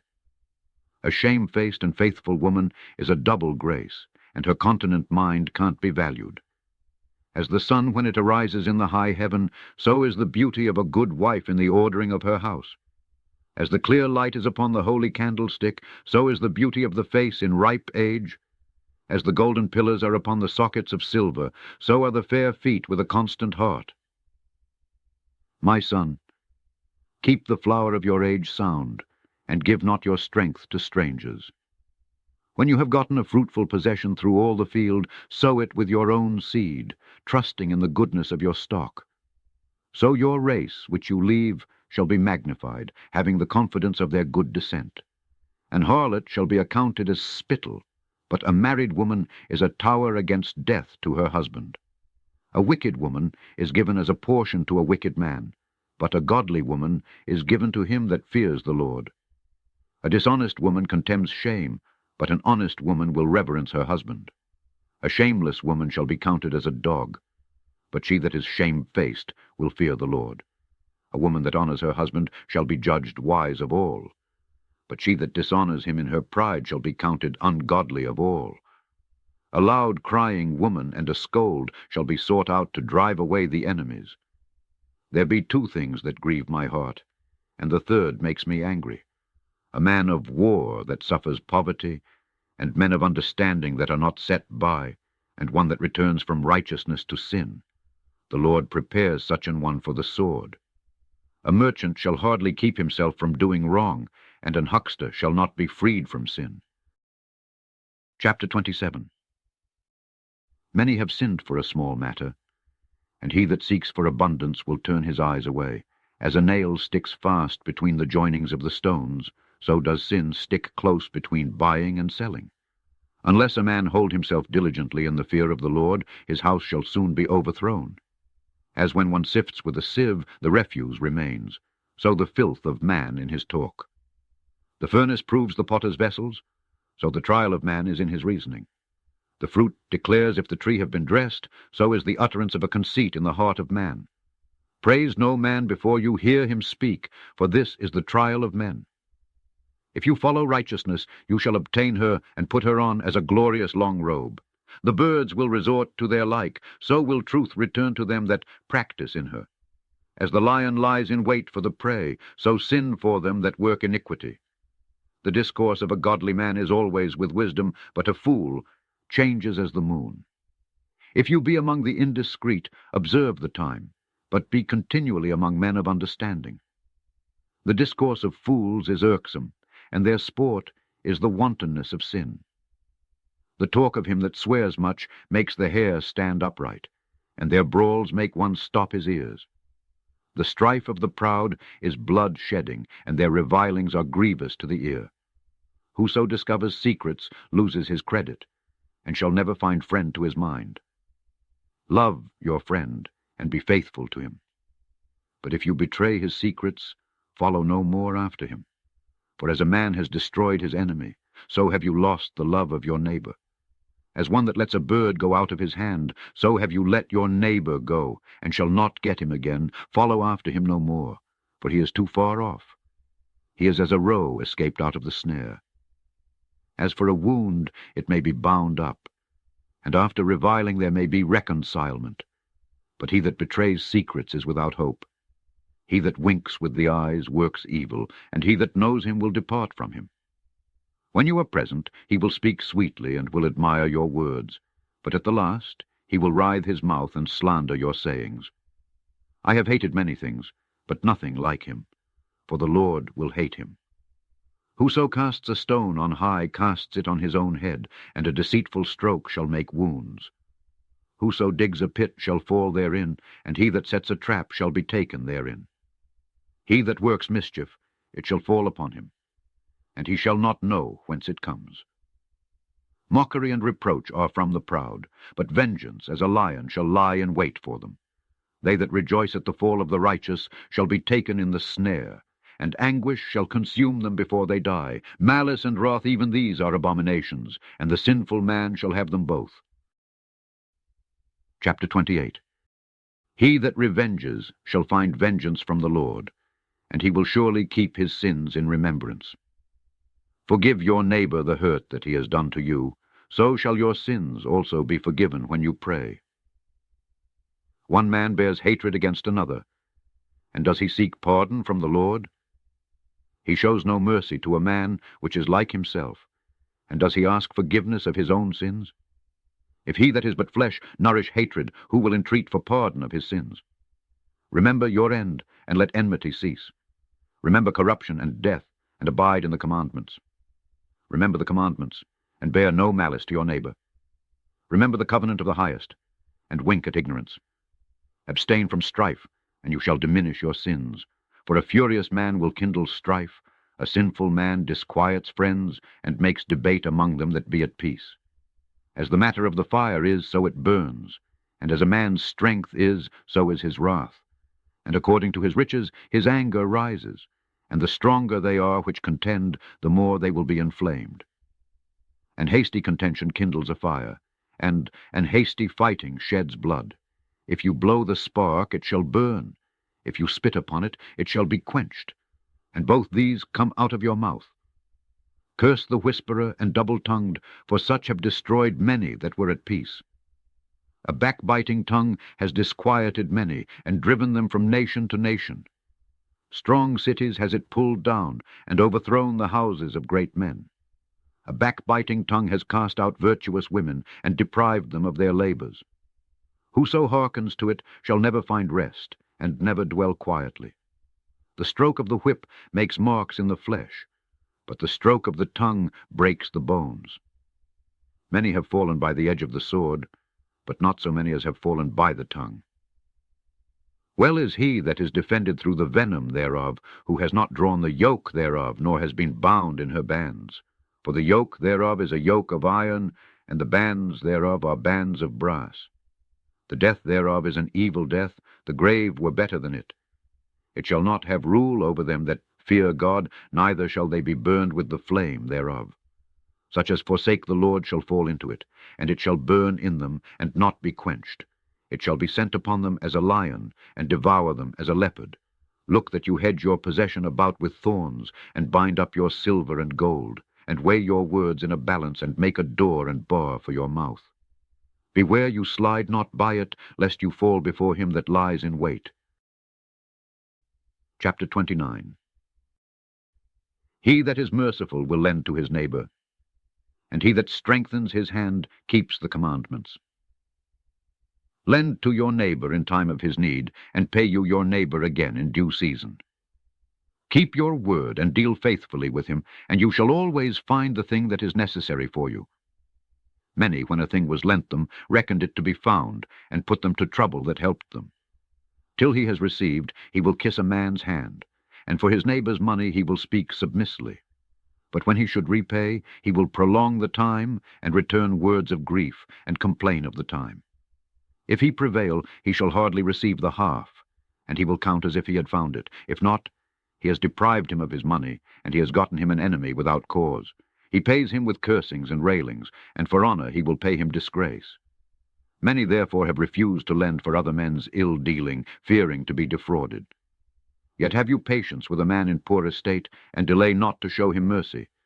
Help the poor for the commandment's sake, and turn him not away because of his poverty. Lose your money for your brother and your friend, and let it not rust under a stone to be lost. Lay up your treasure according to the commandments of the Most High, and it shall bring you more profit than gold. Shut up alms in your storehouses, and it shall deliver you from all affliction. It shall fight for you against your enemies, better than a mighty shield and strong spear. An honest man is surety for his neighbor, but he that is impudent will forsake him. Forget not the friendship of your surety, for he has given his life for you. A sinner will overthrow the good estate of his surety, and he that is of an unthankful mind will leave him in danger that delivered him. Suretyship has undone many of good estate, and shaken them as a wave of the sea. Mighty men has it driven from their houses, so that they wandered among strange nations. A wicked man, transgressing the commandments of the Lord, shall fall into suretyship. And he that undertakes and follows other men's business for gain shall fall into suits. Help your neighbor according to your power, and beware that you yourself fall not into the same. The chief thing for life is water, and bread, and clothing, and an house to cover shame. Better is the life of a poor man in a mean cottage than delicate fare in another man's house. Be it little or much, hold you contented that you hear not the reproach of your house. For it is a miserable life to go from house to house. For where you are a stranger, you dare not open your mouth. You shall entertain and feast, and have no thanks. Moreover, you shall hear bitter words. Come, you stranger, and furnish a table, and feed me of that you have ready. Give place, you stranger, to an honorable man. My brother comes to be lodged, and I have need of my house. These things are grievous to a man of understanding, the upbraiding of house-room, and reproaching of the lender. Chapter 30. He that loves his son causes him often to feel the rod, that he may have joy of him in the end. He that chastises his son shall have joy in him, and shall rejoice of him among his acquaintance. He that teaches his son grieves the enemy, and before his friends he shall rejoice of him. Though his father die, yet he is as though he were not dead, for he has left one behind him that is like himself. While he lived, he saw and rejoiced in him, and when he died, he was not sorrowful. He left behind him an avenger against his enemies, and one that shall requite kindness to his friends. He that makes too much of his son shall bind up his wounds, and his bowels will be troubled at every cry. An horse not broken becomes headstrong, and a child left to himself will be willful. Cocker your child, and he shall make you afraid. Play with him, and he will bring you to heaviness. Laugh not with him, lest you have sorrow with him, and lest you gnash your teeth in the end. Give him no liberty in his youth, and wink not at his follies. Bow down his neck while he is young, and beat him on the sides while he is a child, lest he wax stubborn, and be disobedient to you, and so bring sorrow to your heart. Chastise your son, and hold him to labor, lest his lewd behavior be an offense to you. Better is the poor, being sound and strong of constitution, than a rich man that is afflicted in his body. Health and good estate of body are above all gold, and a strong body above infinite wealth. There is no riches above a sound body, and no joy above the joy of the heart. Death is better than a bitter life or continual sickness. Delicates poured upon a mouth shut up are as messes of meat set upon a grave. What good does the offering to an idol? For neither can it eat nor smell. So is he that is persecuted of the Lord. He sees with his eyes and groans as an eunuch that embraces a virgin and sighs. Give not over your mind to heaviness, and afflict not yourself in your own counsel. The gladness of the heart is the life of man, and the joyfulness of a man prolongs his days. Love your own soul, and comfort your heart. Remove sorrow far from you, for sorrow has killed many, and there is no profit therein. Envy and wrath shorten the life, and carefulness brings age before the time. A cheerful and good heart will have a care of his meat and diet. Chapter 31. Watching for riches consumes the flesh, and the care thereof drives away sleep. Watching care will not let a man slumber, as a sore disease breaks sleep. The rich has great labor in gathering riches together, and when he rests he is filled with his delicates. The poor labors in his poor estate, and when he leaves off he is still needy. He that loves gold shall not be justified, and he that follows corruption shall have enough thereof. Gold has been the ruin of many, and their destruction was present. It is a stumbling block to them that sacrifice to it, and every fool shall be taken therewith. Blessed is the rich that is found without blemish, and has not gone after gold. Who is he? And we will call him blessed, for wonderful things has he done among his people. Who has been tried thereby, and found perfect? Then let him glory. Who might offend, and has not offended, or done evil, and has not done it? His goods shall be established, and the congregation shall declare his alms. If you sit at a bountiful table, be not greedy upon it, and say not, there is much meat on it. Remember that a wicked eye is an evil thing, and what is created more wicked than an eye. Therefore it weeps upon every occasion. Stretch not your hand wherever it looks, and thrust it not with him into the dish. Judge not your neighbor by yourself, and be discreet in every point. Eat as it becomes a man, those things which are set before you, and devour. Note, lest you be hated. Leave off first for manner's sake, and be not unsatiable, lest you offend. When you sit among many, reach not your hand out first of all. A very little is sufficient for a man well nurtured, and he fetches not his wind short upon his bed. Sound sleep comes of moderate eating. He rises early, and his wits are with him, but the pain of watching and choler and pangs of the belly are with an unsatiable man. And if you have been forced to eat, arise, go forth, vomit, and you shall have rest. My son, hear me, and despise me not. And at the last you shall find as I told you, in all your works be quick, so shall there no sickness come to you. Whoso is liberal of his meat, men shall speak well of him, and the report of his good housekeeping will be believed. But against him that is a niggard of his meat, the whole city shall murmur, and the testimonies of his niggardness shall not be doubted of. Show not your valiantness in wine, for wine has destroyed many. The furnace proves the edge by dipping, so does wine the hearts of the proud by drunkenness. Wine is as good as life to a man, if it be drunk moderately. What life is then to a man that is without wine? For it was made to make men glad. Wine measurably drunk, and in season, brings gladness of the heart and cheerfulness of the mind. But wine drunken with excess makes bitterness of the mind, with brawling and quarreling. Drunkenness increases the rage of a fool till he offend. It diminishes strength, and makes wounds. Rebuke not your neighbor at the wine, and despise him not in his mirth. Give him no despiteful words, and press not upon him with urging him to drink. Chapter 32. If you be made the master of a feast, lift not yourself up, but be among them as one of the rest. Take diligent care for them, and so sit down. And when you have done all your office, take your place, that you may be merry with them, and receive a crown for your well-ordering of the feast. Speak, you that are the elder, for it becomes you, but with sound judgment, and hinder not music. Pour not out words where there is a musician, and show not forth wisdom out of time. A concert of music and a banquet of wine is as a signet of carbuncle set in gold. As a signet of an emerald set in a work of gold, so is the melody of music with pleasant wine. Speak, young man, if there be need of you, and yet scarcely when you are twice asked. Let your speech be short, comprehending much in few words. Be as one that knows, and yet holds his tongue. If you be among great men, make not yourself equal with them. And when ancient men are in place, use not many words. Before the thunder goes lightning, and before a shamefaced man shall go favor. Rise up betimes, and be not the last, but get you home without delay. There take your pastime, and do what you will, but sin not by proud speech. And for these things bless him that made you, and has replenished you with his good things. Whoso fears the Lord will receive his discipline, and they that seek him early shall find favor. He that seeks the law shall be filled therewith, but the hypocrite will be offended thereat. They that fear the Lord shall find judgment, and shall kindle justice as a light.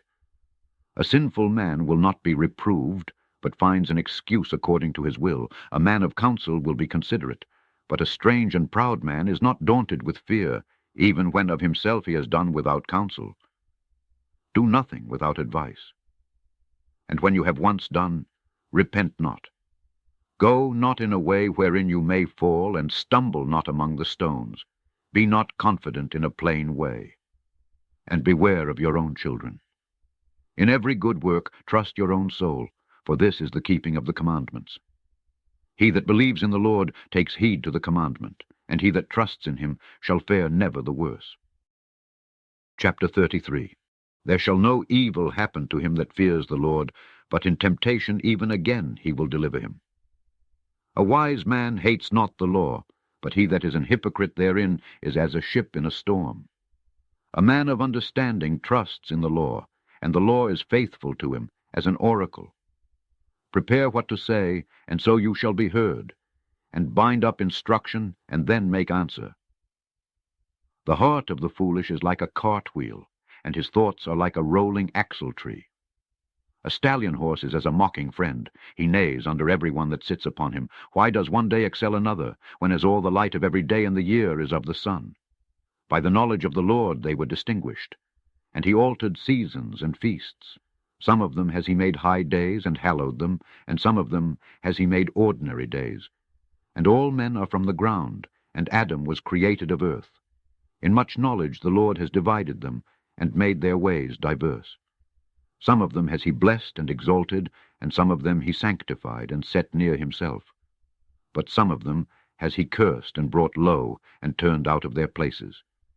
As the clay is in the potter's hand, to fashion it at his pleasure, so man is in the hand of him that made him, to render to them as likes him best. Good is set against evil, and life against death. So is the godly against the sinner, and the sinner against the godly. So look upon all the works of the Most High, and there are two and two, one against another. I awaked up last of all, as one that gathers after the grape-gatherers. By the blessing of the Lord I profited, and filled my winepress like a gatherer of grapes. Consider that I labored not for myself only, but for all them that seek learning. Hear me, O you, great men of the people, and listen with your ears, you rulers of the congregation. Give not your son and wife, your brother and friend, power over you while you live, and give not your goods to another, lest it repent you, and you entreat for the same again. As long as you live, and have breath in you, give not yourself over to any. For better it is that your children should seek to you, than that you should stand to their courtesy. In all your works keep to yourself the preeminence, leave not a stain in your honor. At the time when you shall end your days and finish your life, distribute your inheritance. Fodder, a wand, and burdens are for the ass, and bread, correction, and work for a servant. If you set your servant to labor, you shall find rest. But if you let him go idle, he shall seek liberty. A yoke and a collar do bow the neck, so are tortures and torments for an evil servant. Send him to labor, that he be not idle, for idleness teaches much evil. Set him to work as is fit for him. If he be not obedient, put on more heavy fetters. But be not excessive toward any, and without discretion do nothing. If you have a servant, let him be to you as yourself, because you have bought him with a price. If you have a servant, entreat him as a brother, for you have need of him as of your own soul. If you entreat him evil, and he run from you, which way will you go to seek him? Chapter 34. The hopes of a man void of understanding are vain and false, and dreams lift up fools. Whoso regards dreams is like him that catches at a shadow, and follows after the wind. The vision of dreams is the resemblance of one thing to another, even as the likeness of a face to a face. Of an unclean thing what can be cleansed?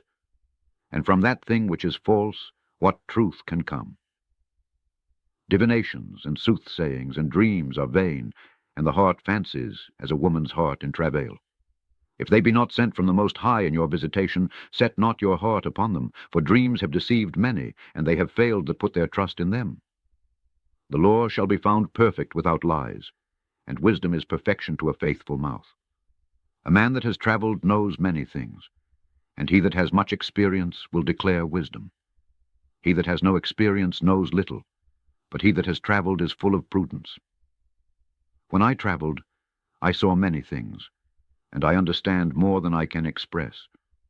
I was oft times in danger of death, yet I was delivered because of these things. The spirit of those that fear the Lord shall live, for their hope is in him that saves them. Whoso fears the Lord shall not fear, nor be afraid, for he is his hope. Blessed is the soul of him that fears the Lord. To whom does he look? And who is his strength? For the eyes of the Lord are upon them that love him. He is their mighty protection and strong stay, a defense from heat and a cover from the sun at noon, a preservation from stumbling and an help from falling. He raises up the soul and lightens the eyes. He gives health, life, and blessing. He that sacrifices of a thing wrongfully gotten, his offering is ridiculous, and the gifts of unjust men are not accepted. The Most High is not pleased with the offerings of the wicked, neither is he pacified for sin by the multitude of sacrifices. Whoso brings an offering of the goods of the poor does as one that kills the son before his father's eyes. The bread of the needy is their life. He that defrauds him thereof is a man of blood. He that takes away his neighbor's living slays him, and he that defrauds the laborer of his hire is a bloodshedder. When one builds and another pulls down, what profit have they then but labor? When one prays and another curses, whose voice will the Lord hear? He that washes himself after the touching of a dead body, if he touch it again, what avails his washing? So is it with a man that fasts for his sins, and goes again, and does the same. Who will hear his prayer? Or what does his humbling profit him? Chapter 35. He that keeps the law brings offerings enough. He that takes heed to the commandment offers a peace offering. He that requites a good turn offers fine flour. And he that gives alms sacrifices praise. To depart from wickedness is a thing pleasing to the Lord, and to forsake unrighteousness is a propitiation. You shall not appear empty before the Lord. For all these things are to be done because of the commandment.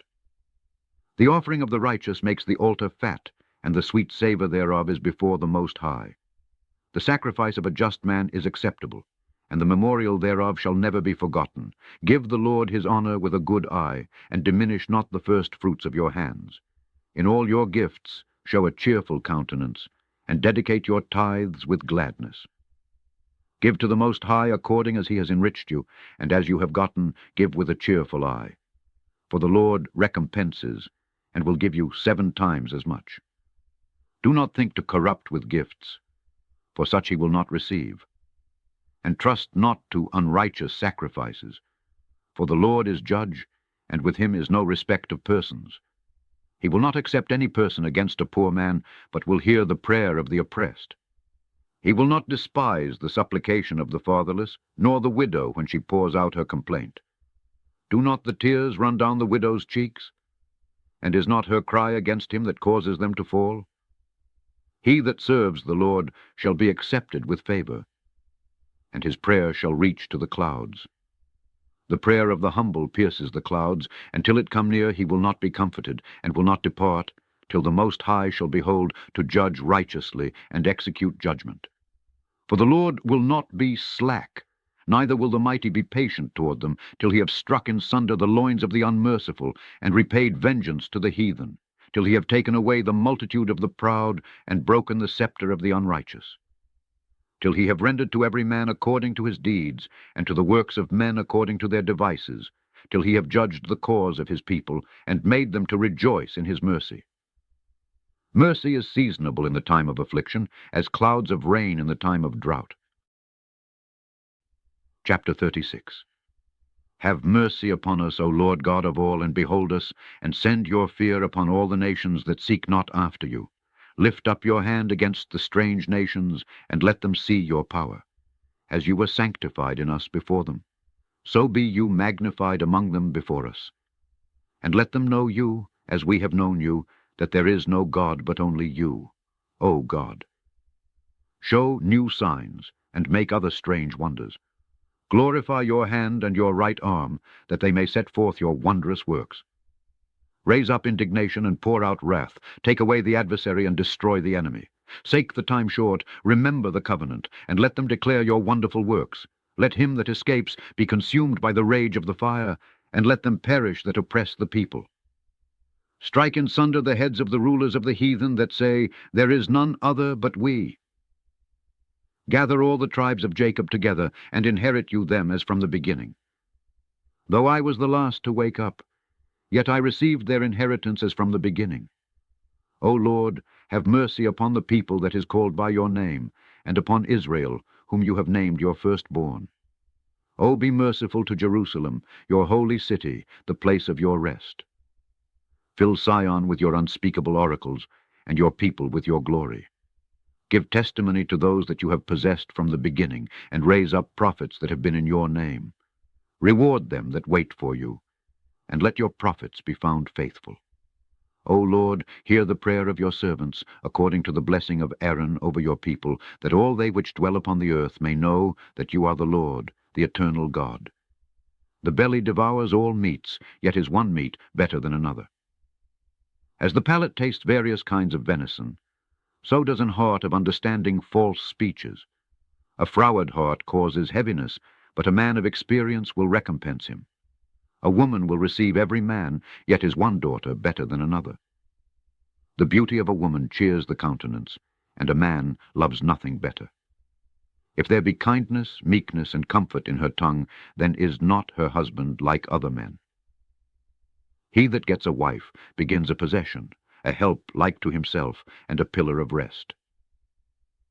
Where no hedge is, there the possession is spoiled, and he that has no wife will wander up and down mourning. Who will trust a thief well appointed that skips from city to city?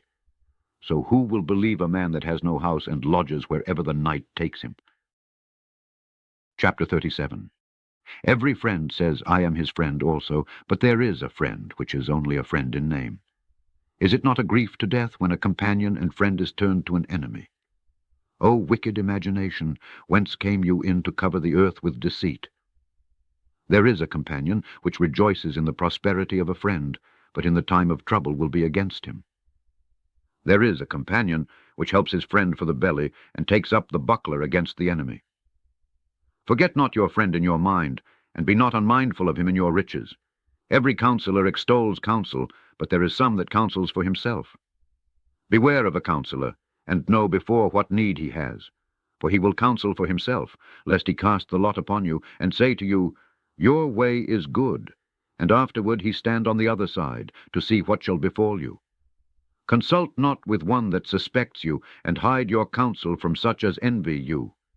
Neither consult with a woman touching her of whom she is jealous, neither with a coward in matters of war, nor with a merchant concerning exchange, nor with a buyer of selling, nor with an envious man of thankfulness, nor with an unmerciful man touching kindness, nor with the slothful for any work, nor with an hireling for a year of finishing work, nor with an idle servant of much business. Listen not to these in any matter of counsel, but be continually with a godly man, whom you know to keep the commandments of the Lord, whose mind is according to your mind, and will sorrow with you, if you shall miscarry.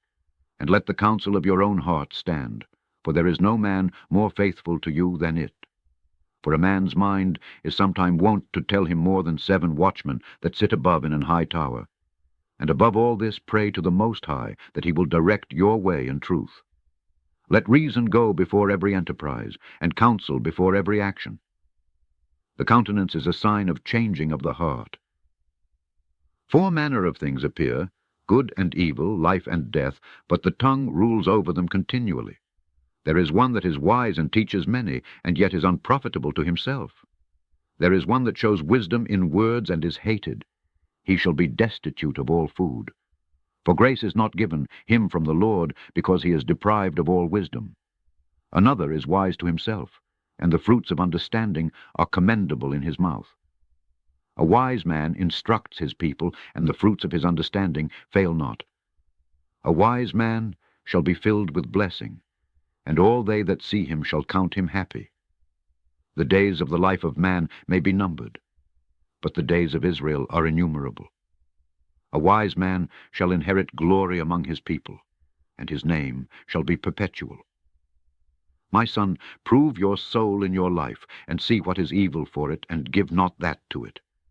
For all things are not profitable for all men, neither has every soul pleasure in everything. Be not unsatiable in any dainty thing, nor too greedy upon meats. For excess of meats brings sickness, and surfeiting will turn into choler. By surfeiting have many perished, but he that takes heed prolongs his life. Chapter 38. Honor a physician with the honor due to him for the uses which you may have of him, for the Lord has created him. For of the Most High comes healing, and he shall receive honor of the king. The skill of the physician shall lift up his head, and in the sight of great men he shall be in admiration. The Lord has created medicines out of the earth, and he that is wise will not abhor them. Was not the water made sweet with wood, that the virtue thereof might be known? And he has given men skill, that he might be honored in his marvelous works. With such does he heal men, and takes away their pains. Of such does the apothecary make a confection, and of his works there is no end. And from him is peace over all the earth, my son. In your sickness be not negligent, but pray to the Lord, and he will make you whole. Leave off from sin, and order your hands aright, and cleanse your heart from all wickedness. Give a sweet savor, and a memorial of fine flour, and make a fat offering, as not being. Then give place to the physician, for the Lord has created him. Let him not go from you, for you have need of him. There is a time when in their hands there is good success. For they shall also pray to the Lord, that he would prosper that which they give for ease and remedy to prolong life. He that sins before his Maker, let him fall into the hand of the physician. My son, let tears fall down over the dead, and begin to lament, as if you had suffered great harm yourself. And then cover his body according to the custom, and neglect not his burial. Weep bitterly, and make great moan, and use lamentation, as he is worthy, and that a day or two, lest you be evil spoken of. And then comfort yourself for your heaviness. For of heaviness comes death, and the heaviness of the heart breaks strength. In affliction also sorrow remains, and the life of the poor is the curse of the heart. Take no heaviness to heart. Drive it away, and member the last end. Forget it not, for there is no turning again.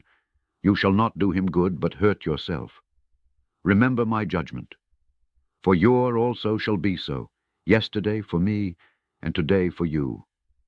When the dead is at rest, let his remembrance rest, and be comforted for him when his spirit is departed from him.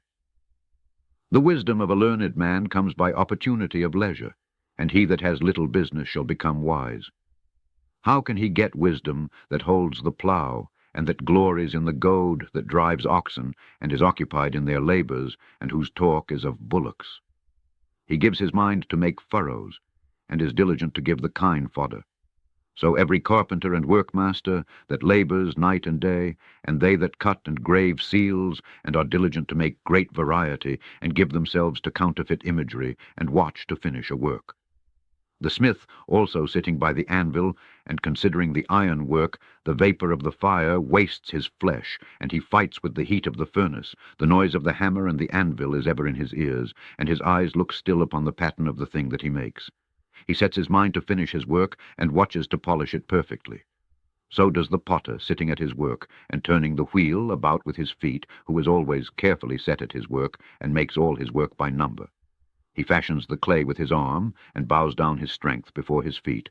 He applies himself to lead it over, and he is diligent to make clean the furnace. All these trust to their hands, and every one is wise in his work. Without these can't a city be inhabited, and they shall not dwell where they will, nor go up and down. They shall not be sought for in public council, nor sit high in the congregation. They shall not sit on the judge's seat, nor understand the sentence of judgment. They can't declare justice and judgment, and they shall not be found where parables are spoken. But they will maintain the state of the world, and all their desire is in the work of their craft. Chapter 39. But he that gives his mind to the lore of the Most High, and is occupied in the meditation thereof, will seek out the wisdom of all the ancient, and be occupied in prophecies. He will keep the sayings of the renowned men, and where subtle parables are, he will be there also. He will seek out the secrets of grave sentences, and be conversant in dark parables.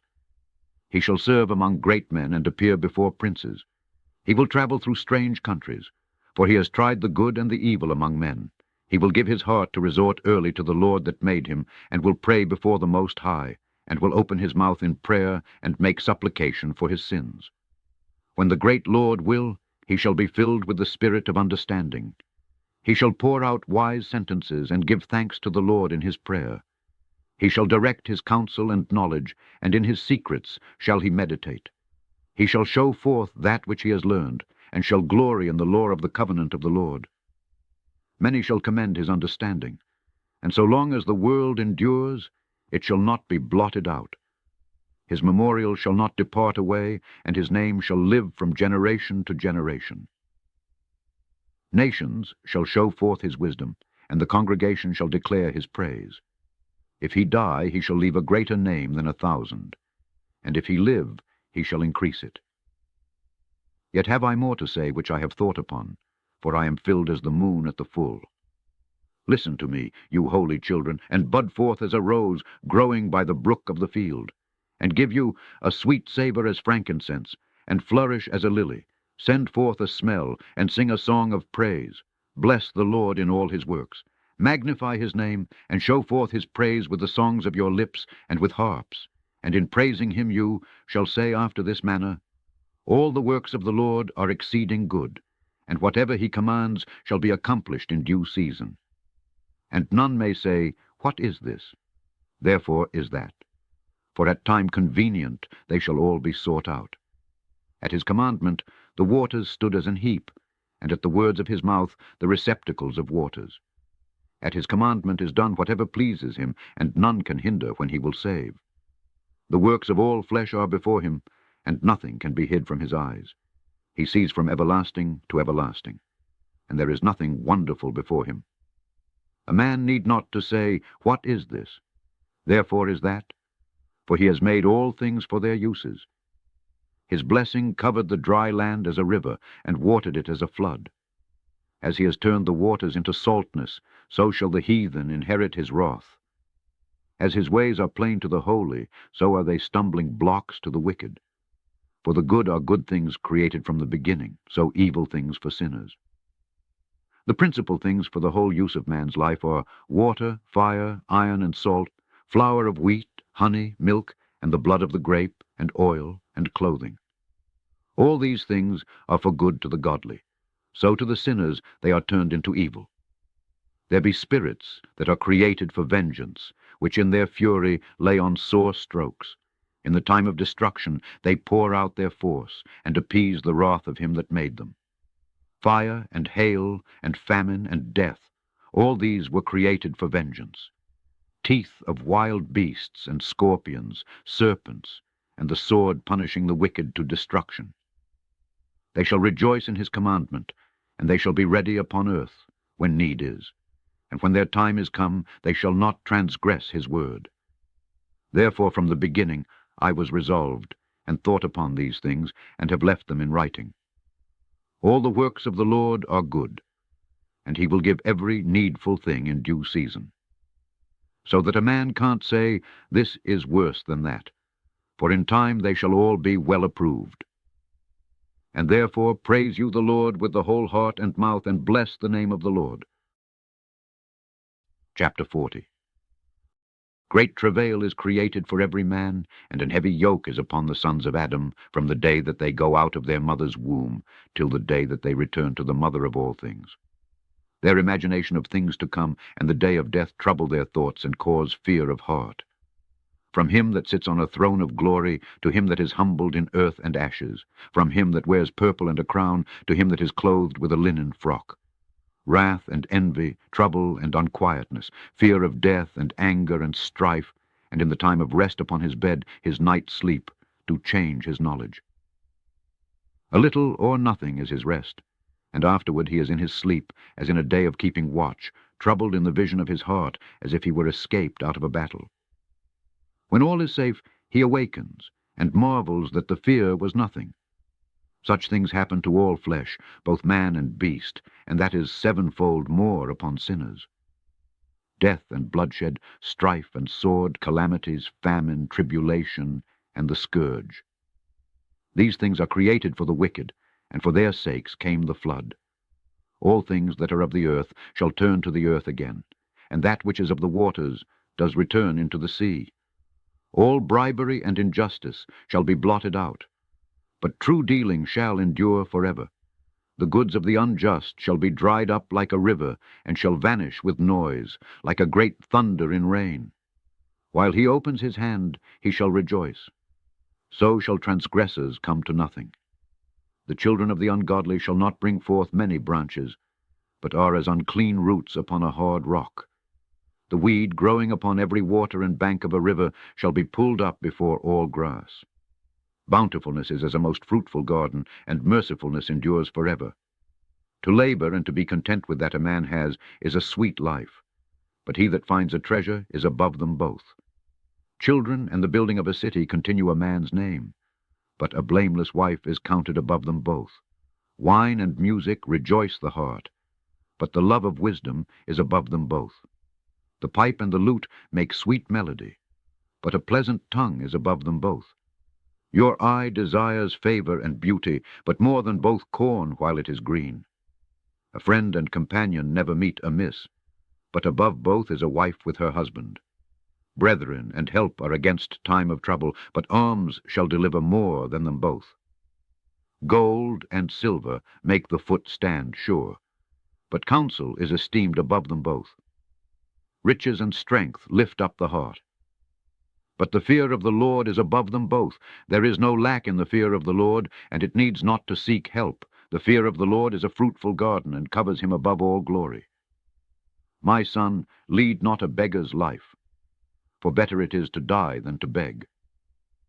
The life of him that depends on another man's table is not to be counted for a life, for he pollutes himself with other men's meat. But a wise man, well nurtured, will beware thereof.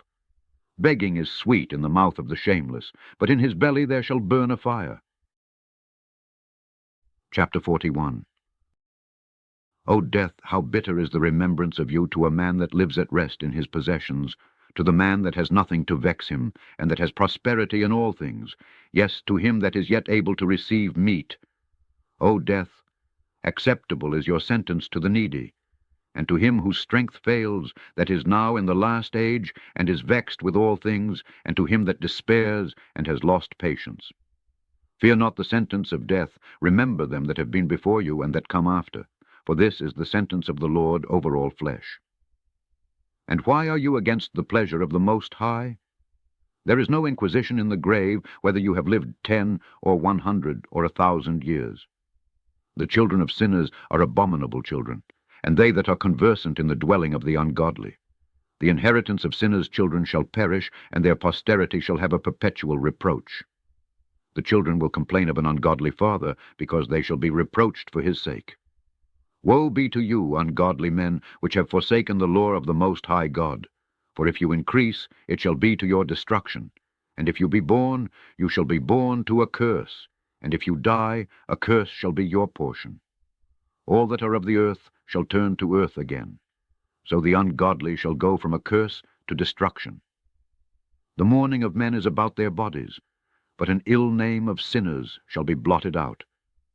Have regard to your name, for that shall continue with you above 1,000 great treasures of gold. A good life has but few days, but a good name endures forever. My children, keep discipline in peace. For wisdom that is hid and a treasure that is not seen, what profit is in them both? A man that hides his foolishness is better than a man that hides his wisdom. Therefore be shamefaced according to my word, for it is not good to retain all shamefacedness, neither is it altogether approved in everything.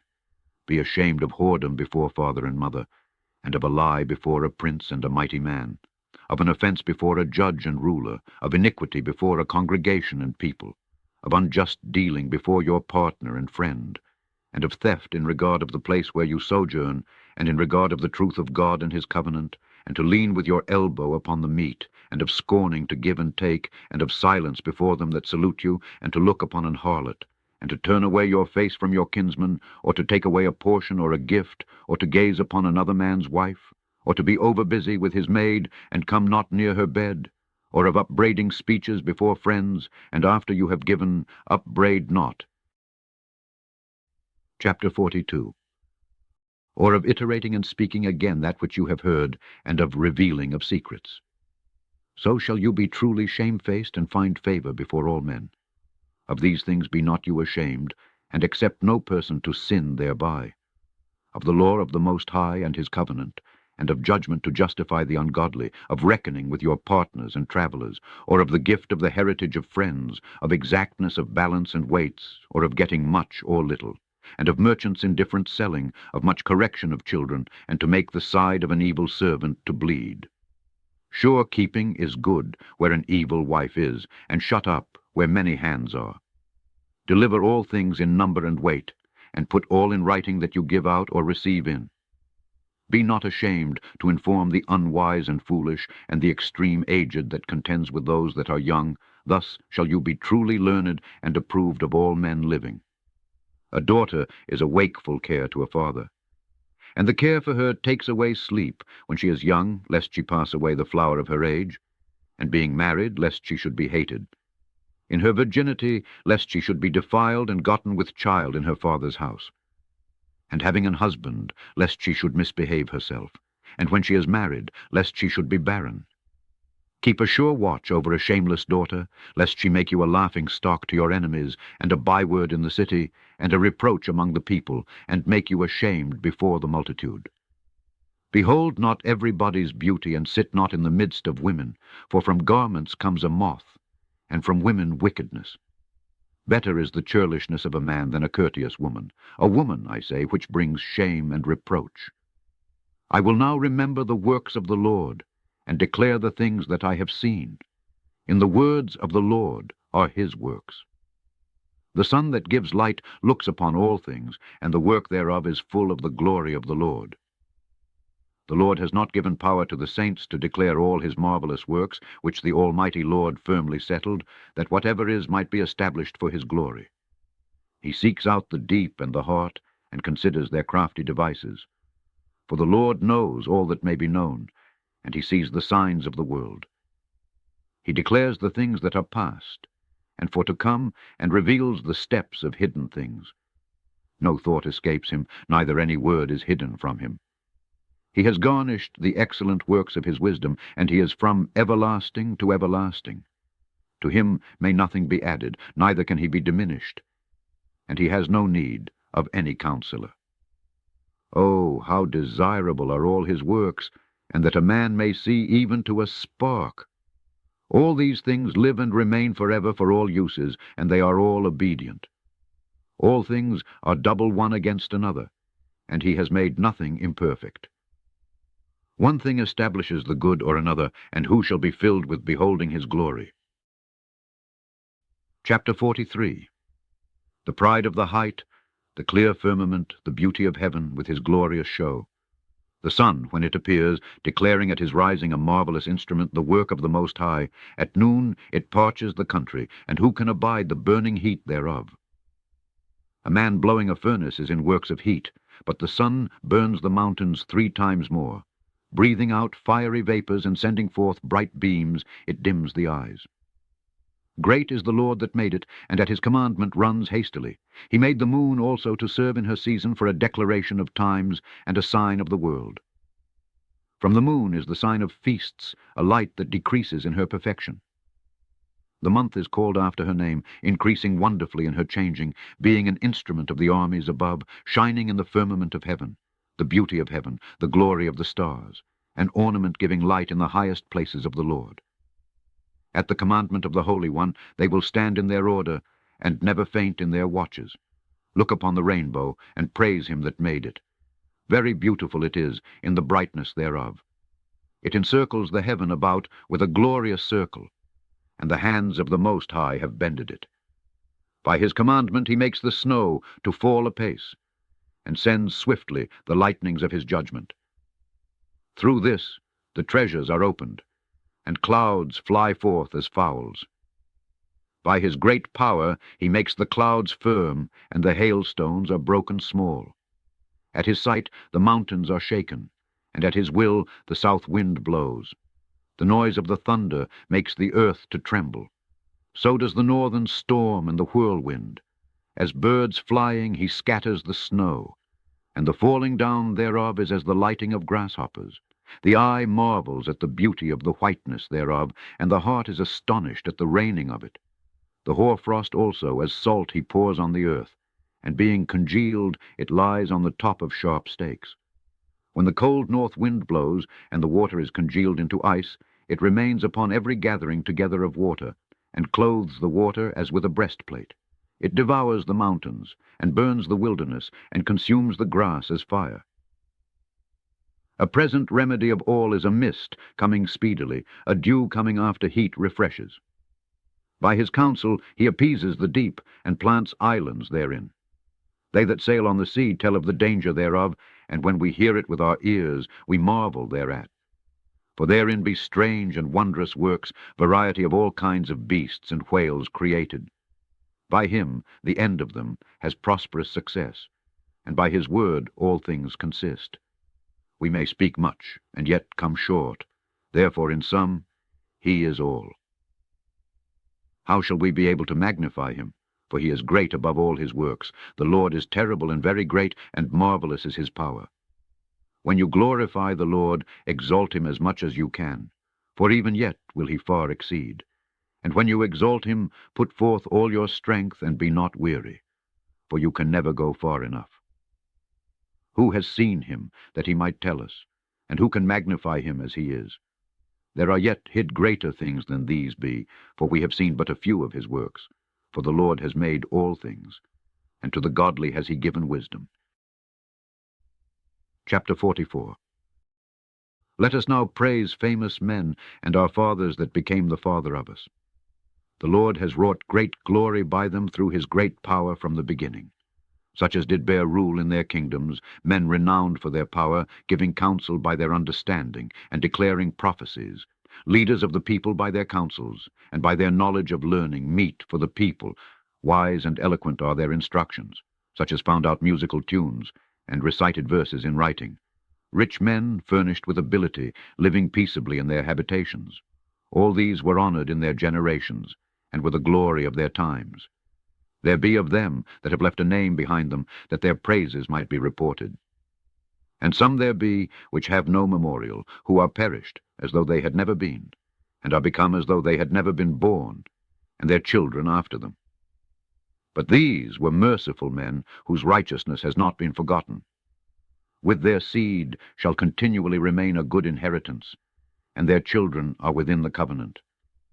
Their seed stands fast, and their children for their sakes.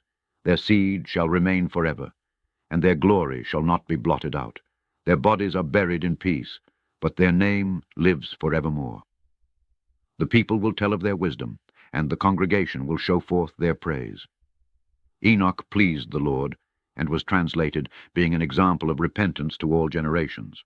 Noah was found perfect and righteous. In the time of wrath he was taken in exchange for the world.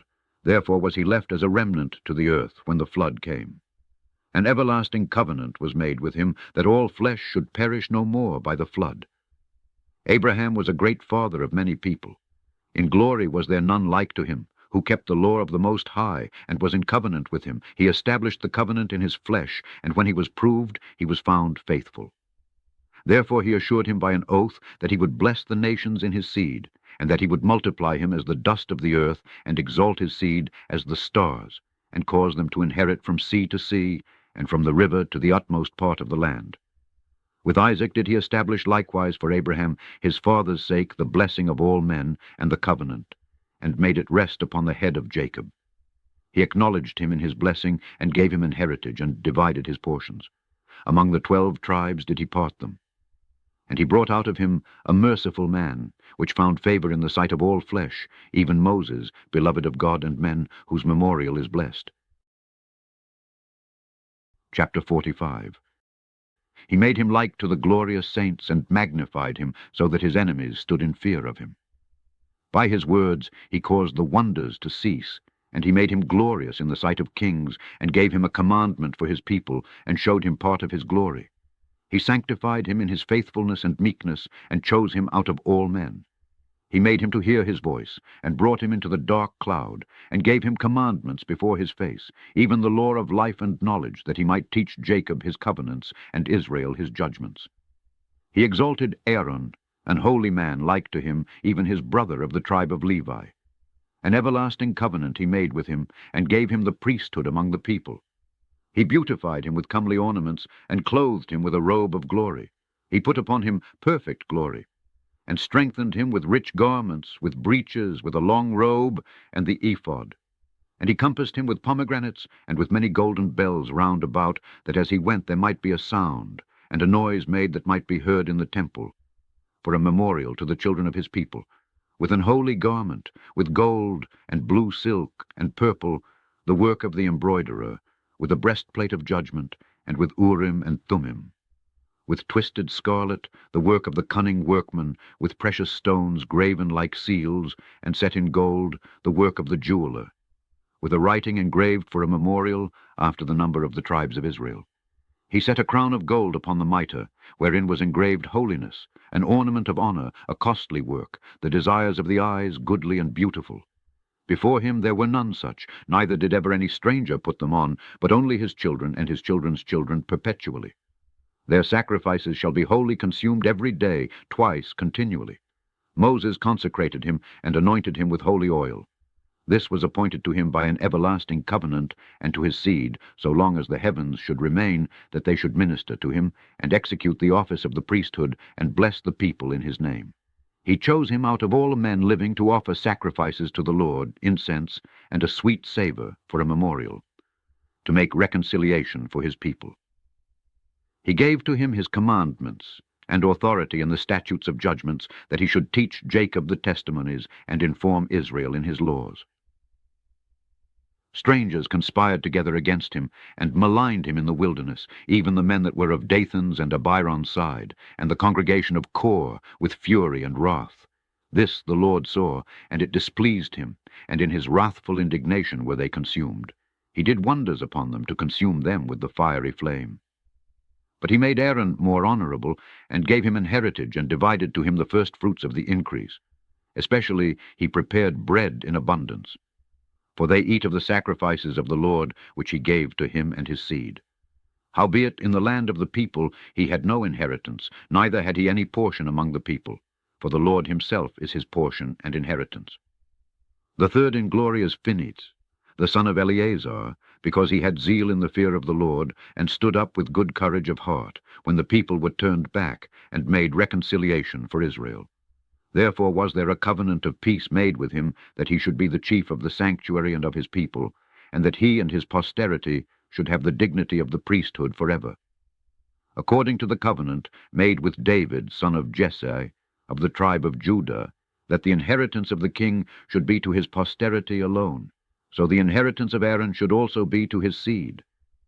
God give you wisdom in your heart, to judge his people in righteousness, that their good things be not abolished, and that their glory may endure forever. Chapter 46. Jesus the Son, a knave, was valiant in the wars, and was the successor of Moses in prophecies, who according to his name was made great for the saving of the elect of God, and taking vengeance of the enemies that rose up against them, that he might set Israel in their inheritance. How great glory got he when he did lift up his hands, and stretched out his sword against the cities. Who before him so stood to it? For the Lord himself brought his enemies to him. Did not the sun go back by his means, and was not one day as long as two? He called upon the Most High Lord, when the enemies pressed upon him on every side, and the great Lord heard him. And with hailstones of mighty power he made the battle to fall violently upon the nations, and in the descent of Beth-horon he destroyed them that resisted, that the nations might know all their strength, because he fought in the sight of the Lord, and he followed the mighty one.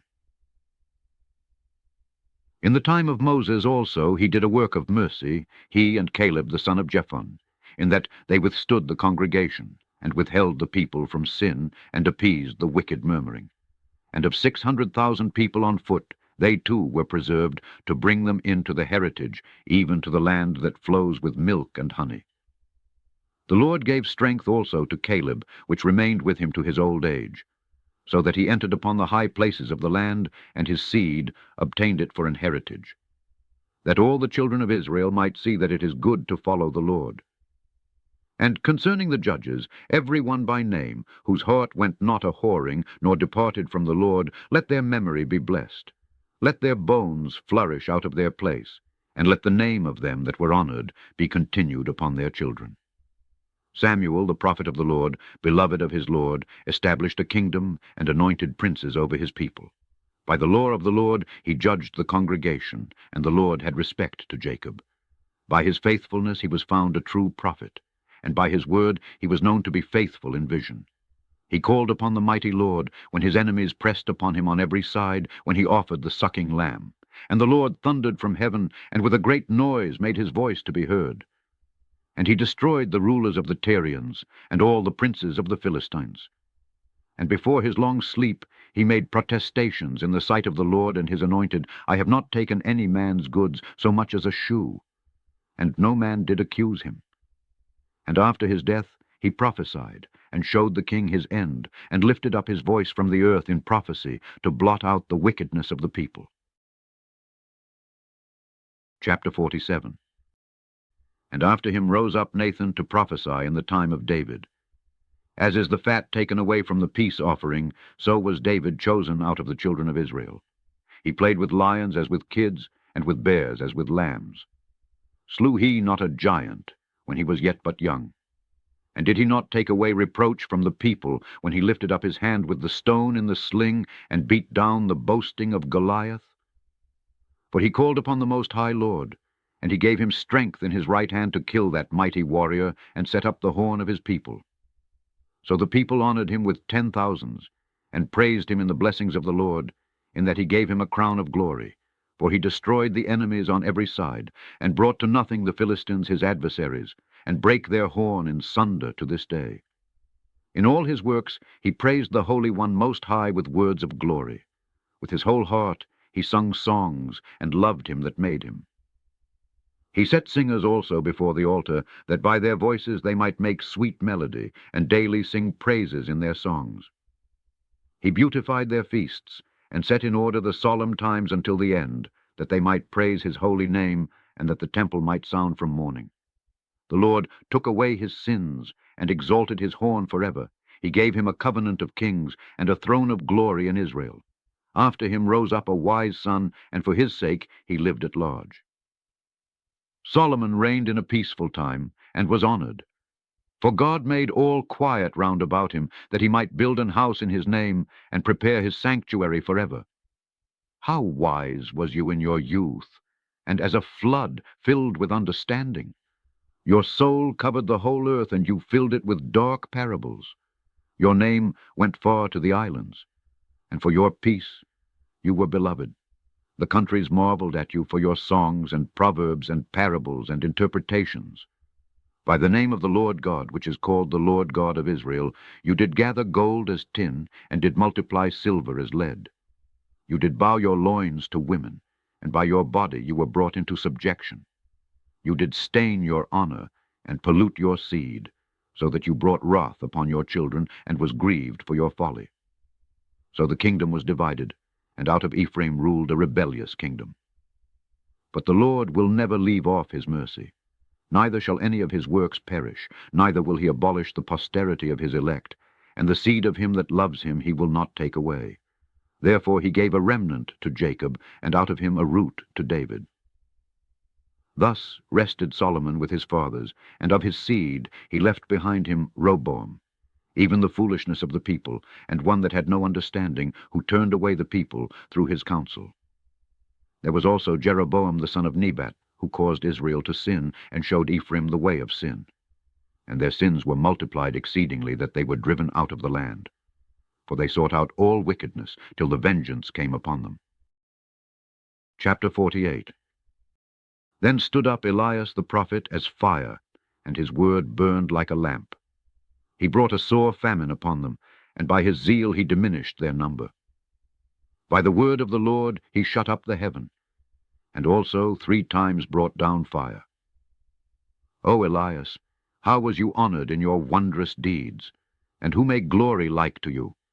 Who did raise up a dead man from death, and his soul from the place of the dead, by the word of the Most High, who brought kings to destruction, and honorably men from their bed, who heard the rebuke of the Lord in Sinai, and in Horeb the judgment of vengeance, who anointed kings to take revenge, and prophets to succeed after him, who was taken up in a whirlwind of fire, and in a chariot of fiery horses, who was ordained for reproofs in their times, to pacify the wrath of the Lord's judgment before it break forth into fury, and to turn the heart of the father to the son, and to restore the tribes of Jacob. Blessed are they that saw you, and slept in love, for we shall surely live. Elias it was who was covered with a whirlwind, and Eliseus was filled with his spirit. While he lived, he was not moved with the presence of any prince, neither could any bring him into subjection. No word could overcome him, and after his death his body prophesied. He did wonders in his life, and at his death were his works marvelous. For all this the people repented not, neither departed they from their sins, till they were spoiled and carried out of their land, and were scattered through all the earth. Yet there remained a small people, and a ruler in the house of David, of whom some did that which was pleasing to God, and some multiplied sins. Ezekias fortified his city, and brought in water into the midst thereof. He digged the hard rock with iron, and made wells for waters. In his time Sennacherib came up, and sent Rabsaces, and lifted up his hand against Sion, and boasted proudly. Then trembled their hearts and hands, and they were in pain, as women in travail. But they called upon the Lord, which is merciful, and stretched out their hands toward him, and immediately the Holy One heard them out of heaven, and delivered them by the ministry of Isai. He struck the host of the Assyrians, and his angel destroyed them. For Ezekias had done the thing that pleased the Lord, and was strong in the ways of David his father, as Isai the prophet, who was great and faithful in his vision, had commanded him. In his time the sun went backward, and he lengthened the king's life. He saw by an excellent spirit what should come to pass at the last, and he comforted them that mourned in Sion. He showed what should come to pass forever, and secret things or ever they came. Chapter 49. The remembrance of Josias is like the composition of the perfume that is made by the art of the apothecary. It is sweet as honey in all mouths, and as music at a banquet of wine. He behaved himself uprightly in the conversion of the people, and took away the abominations of iniquity. He directed his heart to the Lord, and in the time of the ungodly he established the worship of God. All, except David and Ezekias and Josias, were defective, for they forsook the law of the Most High, even the kings of Judah failed. Therefore he gave their power to others, and their glory to a strange nation. They burnt the chosen city of the sanctuary, and made the streets desolate, according to the prophecy of Jeremiah. For they entreated him evil, who nevertheless was a prophet, sanctified in his mother's womb, that he might root out, and afflict, and destroy, and that he might build up also and plant. It was Ezekiel who saw the glorious vision which was showed him upon the chariot of the cherubims, for he made mention of the enemies under the figure of the rain, and directed them that went right. And of the 12 prophets, let the memorial be blessed, and let their bones flourish again out of their place, for they comforted Jacob, and delivered them by assured hope. How shall we magnify Zorobabel?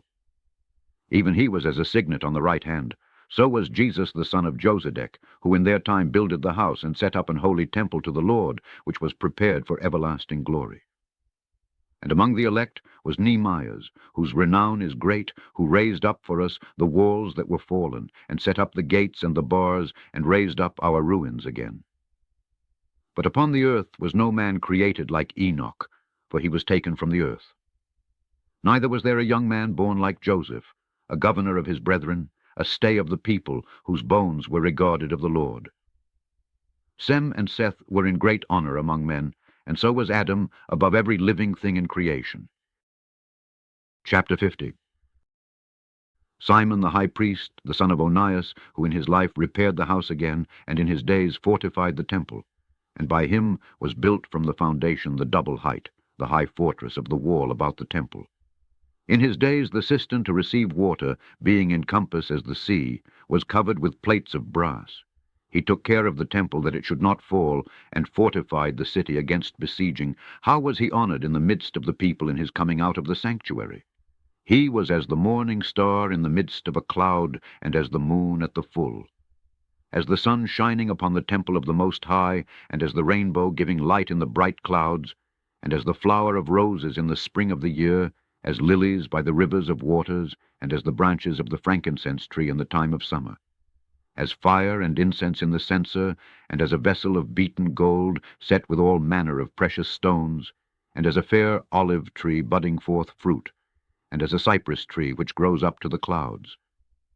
When he put on the robe of honor, and was clothed with the perfection of glory, when he went up to the holy altar, he made the garment of holiness honorable. When he took the portions out of the priest's hands, he himself stood by the hearth of the altar, compassed about as a young cedar in Libanus, and as palm trees compassed they him round about. So were all the sons of Aaron in their glory, and the oblations of the Lord in their hands, before all the congregation of Israel. And finishing the service at the altar, that he might adorn the offering of the Most High Almighty, he stretched out his hand to the cup, and poured of the blood of the grape. He poured out at the foot of the altar a sweet-smelling savour to the Most High King of all. Then shouted the sons of Aaron, and sounded the silver trumpets, and made a great noise to be heard, for a remembrance before the Most High. Then all the people together hasted, and fell down to the earth upon their faces, to worship their Lord God Almighty, the Most High. The singers also sang praises with their voices, with great variety of sounds was there made sweet melody. And the people implored the Lord, the Most High, by prayer before him that is merciful, till the solemnity of the Lord was ended, and they had finished his service. Then he went down, and lifted up his hands over the whole congregation of the children of Israel, to give the blessing of the Lord with his lips, and to rejoice in his name. And they bowed themselves down to worship the second time, that they might receive a blessing from the Most High. Now therefore bless you, the God of all, which only does wondrous things everywhere, which exalts our days from the womb, and deals with us according to his mercy. He grant us joyfulness of heart, and that peace may be in our days in Israel forever, that he would confirm his mercy with us, and deliver us at his time. There be 2 manner of nations which my heart abhors, and the third is no nation, they that sit upon the mountain of Samaria, and they that dwell among the Philistines, and that foolish people that dwell in Shechem. Jesus the son of SIRACH of Jerusalem has written in this book the instruction of understanding and knowledge, who out of his heart poured forth wisdom. Blessed is he that shall be exercised in these things, and he that lays them up in his heart shall become wise. For if he do them, he shall be strong to all things. For the light of the Lord leads him, who gives wisdom to the godly. Blessed be the name of the Lord forever. Amen. Amen. Chapter 51. I will thank you, O Lord and King, and praise you, O God my Saviour. I do give praise to your name. For you are my defender and helper, and has preserved my body from destruction, and from the snare of the slanderous tongue, and from the lips that forge lies, and has been my helper against my adversaries, and have delivered me, according to the multitude of your mercies and greatness of your name, from the teeth of them that were ready to devour me, and out of the hands of such as sought after my life, and from the manifold afflictions which I had, from the choking of fire on every side, and from the midst of the fire which I kindled not, from the depth of the belly of hell, from an unclean tongue, and from lying words. By an accusation to the king, from an unrighteous tongue, my soul drew near even to death, my life was near to the hell beneath. They compassed me on every side, and there was no man to help me. I looked for the succor of men, but there was none. Then thought I upon your mercy, O Lord, and upon your acts of old, how you deliver such as wait for you, and save them out of the hands of the enemies. Then lifted I up my supplications from the earth, and prayed for deliverance from death. I called upon the Lord, the Father of my Lord, that he would not leave me in the days of my trouble, and in the time of the proud, when there was no help. I will praise your name continually, and will sing praises with thanksgiving, and so my prayer was heard. For you saved me from destruction, and delivered me from the evil time. Therefore will I give thanks, and praise you, and bless thy name, O Lord. When I was yet young, or ever I went abroad, I desired wisdom openly in my prayer. I prayed for her before the temple, and will seek her out even to the end. Even from the flower till the grape was ripe has my heart delighted in her. My foot went the right way, from my youth up sought I after her. I bowed down my ear a little, and received her, and got much learning. I profited therein, therefore will I ascribe glory to him that gives me wisdom. For I purposed to do after her, and earnestly I followed that which is good, so shall I not be confounded. My soul has wrestled with her, and in my doings I was exact. I stretched forth my hands to the heaven above, and bewailed my ignorances of her. I directed my soul to her, and I found her in pureness. I have had my heart joined with her from the beginning, therefore shall I not be forsaken. My heart was troubled in seeking her, therefore have I gotten a good possession. The Lord has given me a tongue for my reward, and I will praise him therewith. Draw near to me, you unlearned, and dwell in the house of learning. Therefore are you slow, and what say you to these things, seeing your souls are very thirsty? I opened my mouth and said, buy her for yourselves without money. Put your neck under the yoke, and let your soul receive instruction. She is hard at hand to find. Behold with your eyes how that I have but little labor, and have gotten to me much rest. Get learning with a great sum of money, and get much gold by her. Let your soul rejoice in his mercy, and be not ashamed of his praise. Work your work betimes, and in his time he will give you your reward. The end of Book of SIRACH.